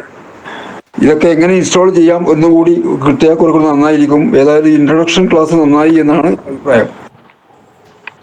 സാർ ഇപ്പൊ സംസാരിച്ച സാറിന്റെ പേരെന്ന് പറയാമോ? എന്റെ പേര് VRV ഏഴോം എന്ന് പറയും. VRV ഏഴോം. ഓക്കെ. അപ്പൊ നമ്മുടെ പിന്നെ മറ്റ് ക്ലാസ്സുകളൊക്കെ സാറ് ചോദിച്ച കാര്യങ്ങളുടെ സംശയങ്ങളും ക്ലാസ്സിന്റെ ഡീറ്റെയിൽസ് എല്ലാം തീർച്ചയായിട്ടും അടുത്ത ക്ലാസ്സുകളോട്ടായിരിക്കും.